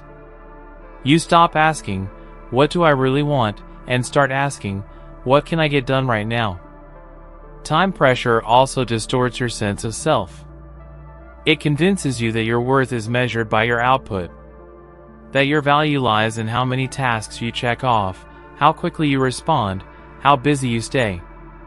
But you are not a machine. You are not a stopwatch. You are not a to-do list. You are a human being, and your most important thoughts, insights, and connections often happen in the quiet spaces between urgency. In the pauses. In the breath. And here's the paradox. True urgency, the kind that actually matters, is almost never rushed. When something is truly important. When your life, your values, or your future are on the line. It deserves time. It demands care. You don't want a surgeon who rushes. You don't want a pilot who guesses. You don't want to make life decisions under the weight of panic. The most important choices in life are often the ones that require the most stillness. So how do you escape the grip of urgency? First, start by recognizing it. Notice when urgency enters the room. Feel its energy. Hear its voice. If a decision is demanding an immediate answer, ask yourself, why? Who benefits from your rushed reaction? What would happen if you waited? Often, the urgency will dissolve the moment you challenge it. Next, reclaim time as something you own, not something you owe. You are allowed to take your time. You are allowed to pause before responding. You are allowed to say, "Let me think about it." These are not signs of weakness. They are signs of wisdom. Slow decisions are not always safe, but they are often clearer. And clarity is what urgency tries to steal. Also, set boundaries with urgency. Don't answer messages the moment they arrive. Don't feel guilty for not responding instantly. Don't let your calendar become a battlefield of commitments stacked back to back. Build in time to breathe. Create spaces in your day where nothing is urgent. Even 10 minutes of stillness can reset your nervous system and remind you that not everything needs to be done now. Finally, trust the power of time itself. Urgency tells you that waiting is dangerous. But sometimes, waiting reveals everything. Time shows you what's real, what's worth it, and what was just noise in disguise. When you give something time, you give yourself permission to see clearly. And that might be the most powerful choice of all. Urgency is not your enemy. It's just a signal. Sometimes it's useful, like when you need to catch a train or respond to an emergency. But most of the time, urgency is a mask worn by pressure, fear, or manipulation. It wants you to move fast so you won't think deeply. But you can choose differently. You can step out of the rush. You can turn down the noise. You can give yourself back the space to breathe, to think, to be. Because in the end, it's not how quickly you move that defines your life. It's how deeply you live. And urgency will never teach you depth. Only stillness can do that. Learn helplessness. Imagine standing in a room where the walls are smooth and the doors are locked. You try the handle. It won't budge. You push. You kick. You call out. Nothing changes. After a while, you stop trying. You sit down and tell yourself, there's no point. But here's the twist. You didn't notice that someone quietly unlocked the door an hour ago. It's open now. You could leave. But you don't. Because you've already convinced yourself that escape is impossible. That is the cruel logic of learned helplessness. Learned helplessness is not a weakness. It's not laziness. It's a psychological wound that runs deep. It begins when effort fails. Again and again and again. When you try to fix something, change something, fight for something, and are met only with resistance, rejection, or pain. Over time, your brain stops associating effort with outcomes. You no longer believe that what you do matters. So you stop doing anything at all. Not because you don't care, but because you've been trained to believe it won't make a difference. The concept was first discovered in an experiment involving dogs. Researchers placed them in cages with electric floors. At first, the dogs tried to escape when the shocks began, but no escape was possible. Eventually, they stopped trying. Even when the doors were later opened, even when they could walk away freely, many of them just lay down and endured it. Their minds had already given up. The trauma wasn't just physical. It was psychological. They had learned that resistance was futile. That the pain would come either way. This same pattern plays out in humans more often than we realize. It can happen to anyone. Students, workers, partners, patients, entire communities. Imagine a student who studies hard and still fails. A worker who speaks up and is ignored. A person in an abusive relationship who tries to set boundaries and is punished for it. After enough failed attempts, they stop trying. They lower their expectations. They shrink their lives. And the saddest part? They begin to blame themselves. They believe the lie that they are the problem. Not the system, not the situation, but them. Learned helplessness isn't always dramatic. Sometimes it looks like chronic procrastination. Sometimes it looks like a lack of motivation or low self-esteem. People say, you just need to try harder, but the truth is, the person may have already tried. Many times. Before anyone noticed. What you see as apathy may be a scar from years of invisible effort. What you call giving up may actually be a survival response to a world that taught them their voice, their choices, their pain didn't matter. This psychological trap is often reinforced by environments of control and inconsistency. In toxic relationships, one partner may alternate between affection and cruelty, making the other feel off balance.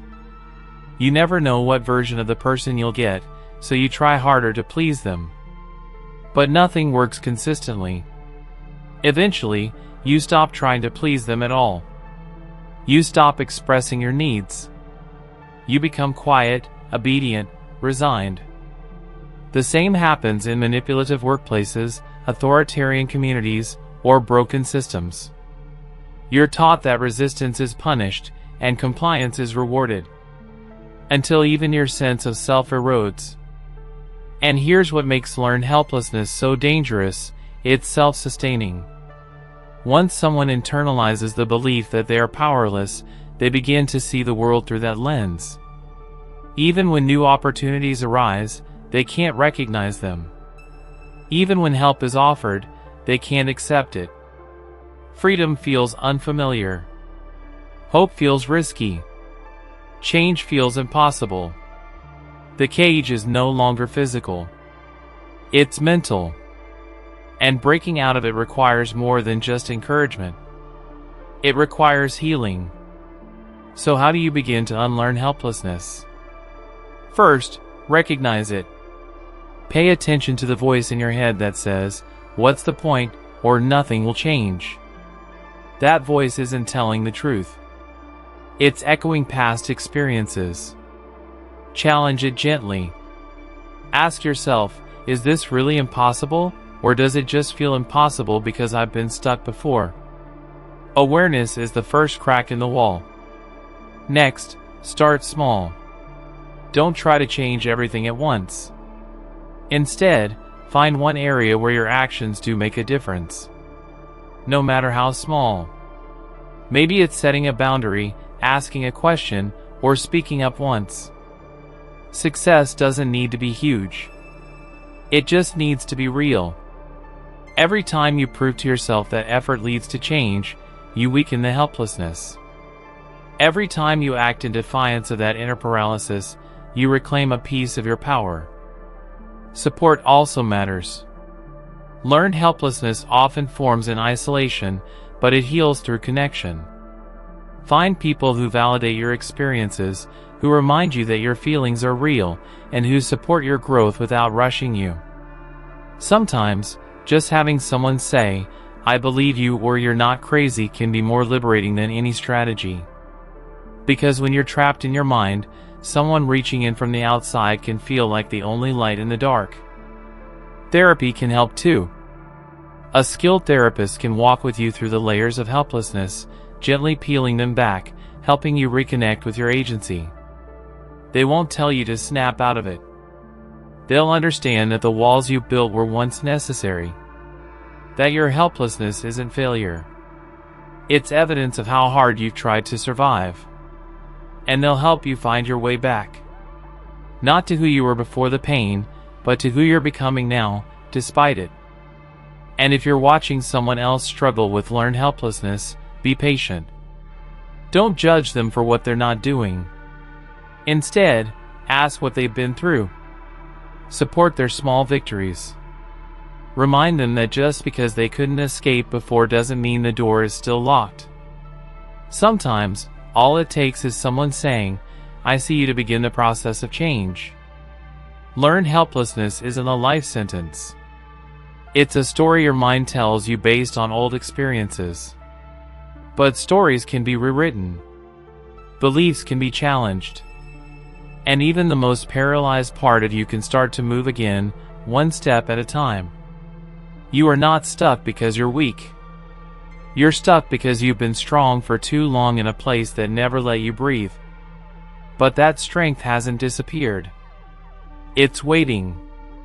And once you start to believe in it again, the door doesn't just unlock. It opens wide.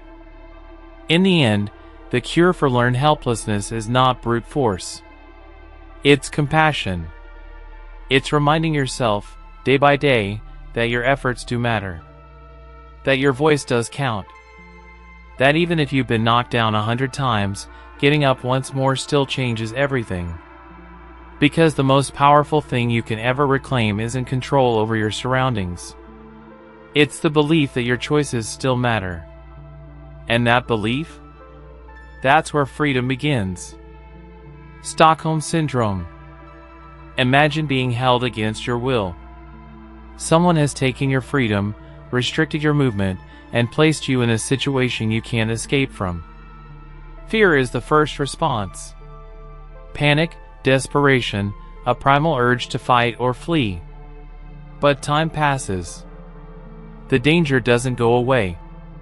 You remain trapped. Slowly, something strange begins to happen. You start to feel a connection with your captor. You notice their moments of kindness, their vulnerabilities, their humanity. And instead of hating them, you begin to understand them. You begin to trust them. In some cases, you even defend them. This is the unsettling reality of Stockholm Syndrome. Stockholm Syndrome isn't about logic. It's not a rational assessment of who deserves empathy or support. It's a survival mechanism. When a person is placed in a situation where their life, safety, or autonomy is controlled by another, the brain adapts in ways that are deeply counterintuitive. It bonds with the captor not out of affection, but out of necessity. It's a psychological strategy to reduce harm, to maintain hope, to find meaning in a senseless situation. And it's far more common and more complex than we often realize. The term Stockholm Syndrome originated from a 1973 bank robbery in Sweden, where hostages were held for 6 days inside a vault. During their captivity, the victims began to identify with their captors, resisting rescue attempts and even defending the robbers after the ordeal ended. The public was stunned. How could someone sympathize with the very person who endangered their life? But psychologists saw something deeper. What occurred in that vault wasn't just confusion or trauma. It was the mind's way of coping with powerlessness. To understand this phenomenon, we need to look at how the human mind responds to extreme stress. When faced with a threat that cannot be escaped, the brain's fight or flight response gives way to a third option: freeze and bond. If you cannot run, and resistance brings harm, the safest path becomes compliance. Not just physical compliance, but emotional alignment. You begin to see your captor as less threatening, even benevolent. This perception helps you feel safer, which in turn reduces fear and helps preserve psychological stability. What's chilling is how little it takes for this bond to form. A small act of mercy, a meal, a kind word, a moment of protection, can become amplified inside the captive's mind. When you're starved for safety, even the smallest gesture can feel monumental. You begin to reinterpret your captor's actions through a distorted lens. They didn't hurt me today. Maybe they care. They protected me from worse harm. Maybe they're on my side. And soon, the lines blur. The threat remains, but your perception of it changes. But Stockholm Syndrome isn't confined to hostage situations. It can appear in abusive relationships, cults, authoritarian groups, or toxic work environments. Anywhere someone is trapped under the psychological control of another. In these situations, the victim may defend the abuser, make excuses for them, or resist help from the outside world. It's not because they're naive or foolish. It's because their survival instincts have reshaped their emotional reality. They're not choosing loyalty. They're choosing safety in the only way they know how. One of the most tragic aspects of Stockholm Syndrome is how misunderstood it often is. People on the outside ask, why didn't they leave, or why did they go back? But they don't see the invisible chains. The captor becomes the only source of food, comfort, permission, and control. The outside world feels distant, even hostile. And over time, the victim internalizes a belief, "I need this person to survive." That belief becomes the prison even after the physical cage is gone. The psychological damage runs deep. Victims of Stockholm Syndrome often struggle with shame, guilt, and confusion. When the danger is over, they may feel foolish for how they responded. They may question their own reality, unsure of what was manipulation and what was real. Healing requires more than just escape. It requires unraveling the emotional bonds that were formed under duress. And that process can be long, painful, and filled with self-doubt. What makes Stockholm Syndrome particularly difficult to untangle is that it doesn't erase real experiences. A captor may, at times, show genuine emotion or vulnerability. They may act kindly, share stories, or create moments of connection. These aren't illusions. They're part of the human complexity. But in the context of power and control, these moments become tools. They're used to deepen dependence, to confuse the victim, and to maintain dominance. It's a twisted intimacy, built not on love, but on fear. And yet, the bond feels real. It is real, in a psychological sense. That's what makes it so hard to break. It's why people return to their abusers. Why hostages hesitate to flee. Why victims sometimes fight for the very people who hurt them. The bond is not a sign of weakness. It's a testament to the brain's power to adapt. To create safety where there is none. To find light in the darkest places, even if that light is a lie. But there is a way out. The first step is recognizing that the bond formed under trauma is not a reflection of reality. It's a response to it. You're not broken for feeling empathy towards someone who hurt you. You're not foolish for having hope they would change. Those feelings were born from a desire to survive, to find peace, to make sense of chaos. And the moment you see them for what they are, not as truth, but as survival tools, you begin to loosen their grip. Support is critical. Survivors of Stockholm Syndrome need patience, not judgment. They need validation, not interrogation. Healing comes through trust, through slowly rebuilding a sense of autonomy, and through learning that their choices now do matter. That they are no longer trapped. That their loyalty was never weakness. It was courage, shaped by desperation. Education helps too. Understanding the psychology behind the syndrome empowers people to recognize it in themselves and others. It allows society to move beyond blame and toward compassion. Because the goal is not to shame victims into leaving. It's to help them believe they can leave. And that belief only grows when it is nurtured with empathy, not pressure. Stockholm Syndrome is a powerful reminder of how deeply our minds are shaped by fear, by dependence, and by the need to belong. It teaches us that survival isn't always about escape. It's about adaptation. But it also shows us something else, that healing is possible. That even the most tangled emotional bonds can be unraveled. That the mind, once conditioned to endure, can be reconditioned to be free. In the end, Stockholm Syndrome is not about weakness. It's about what people do to survive unbearable circumstances. And survival, in any form, is never something to be ashamed of. It's something to be understood. Something to be healed.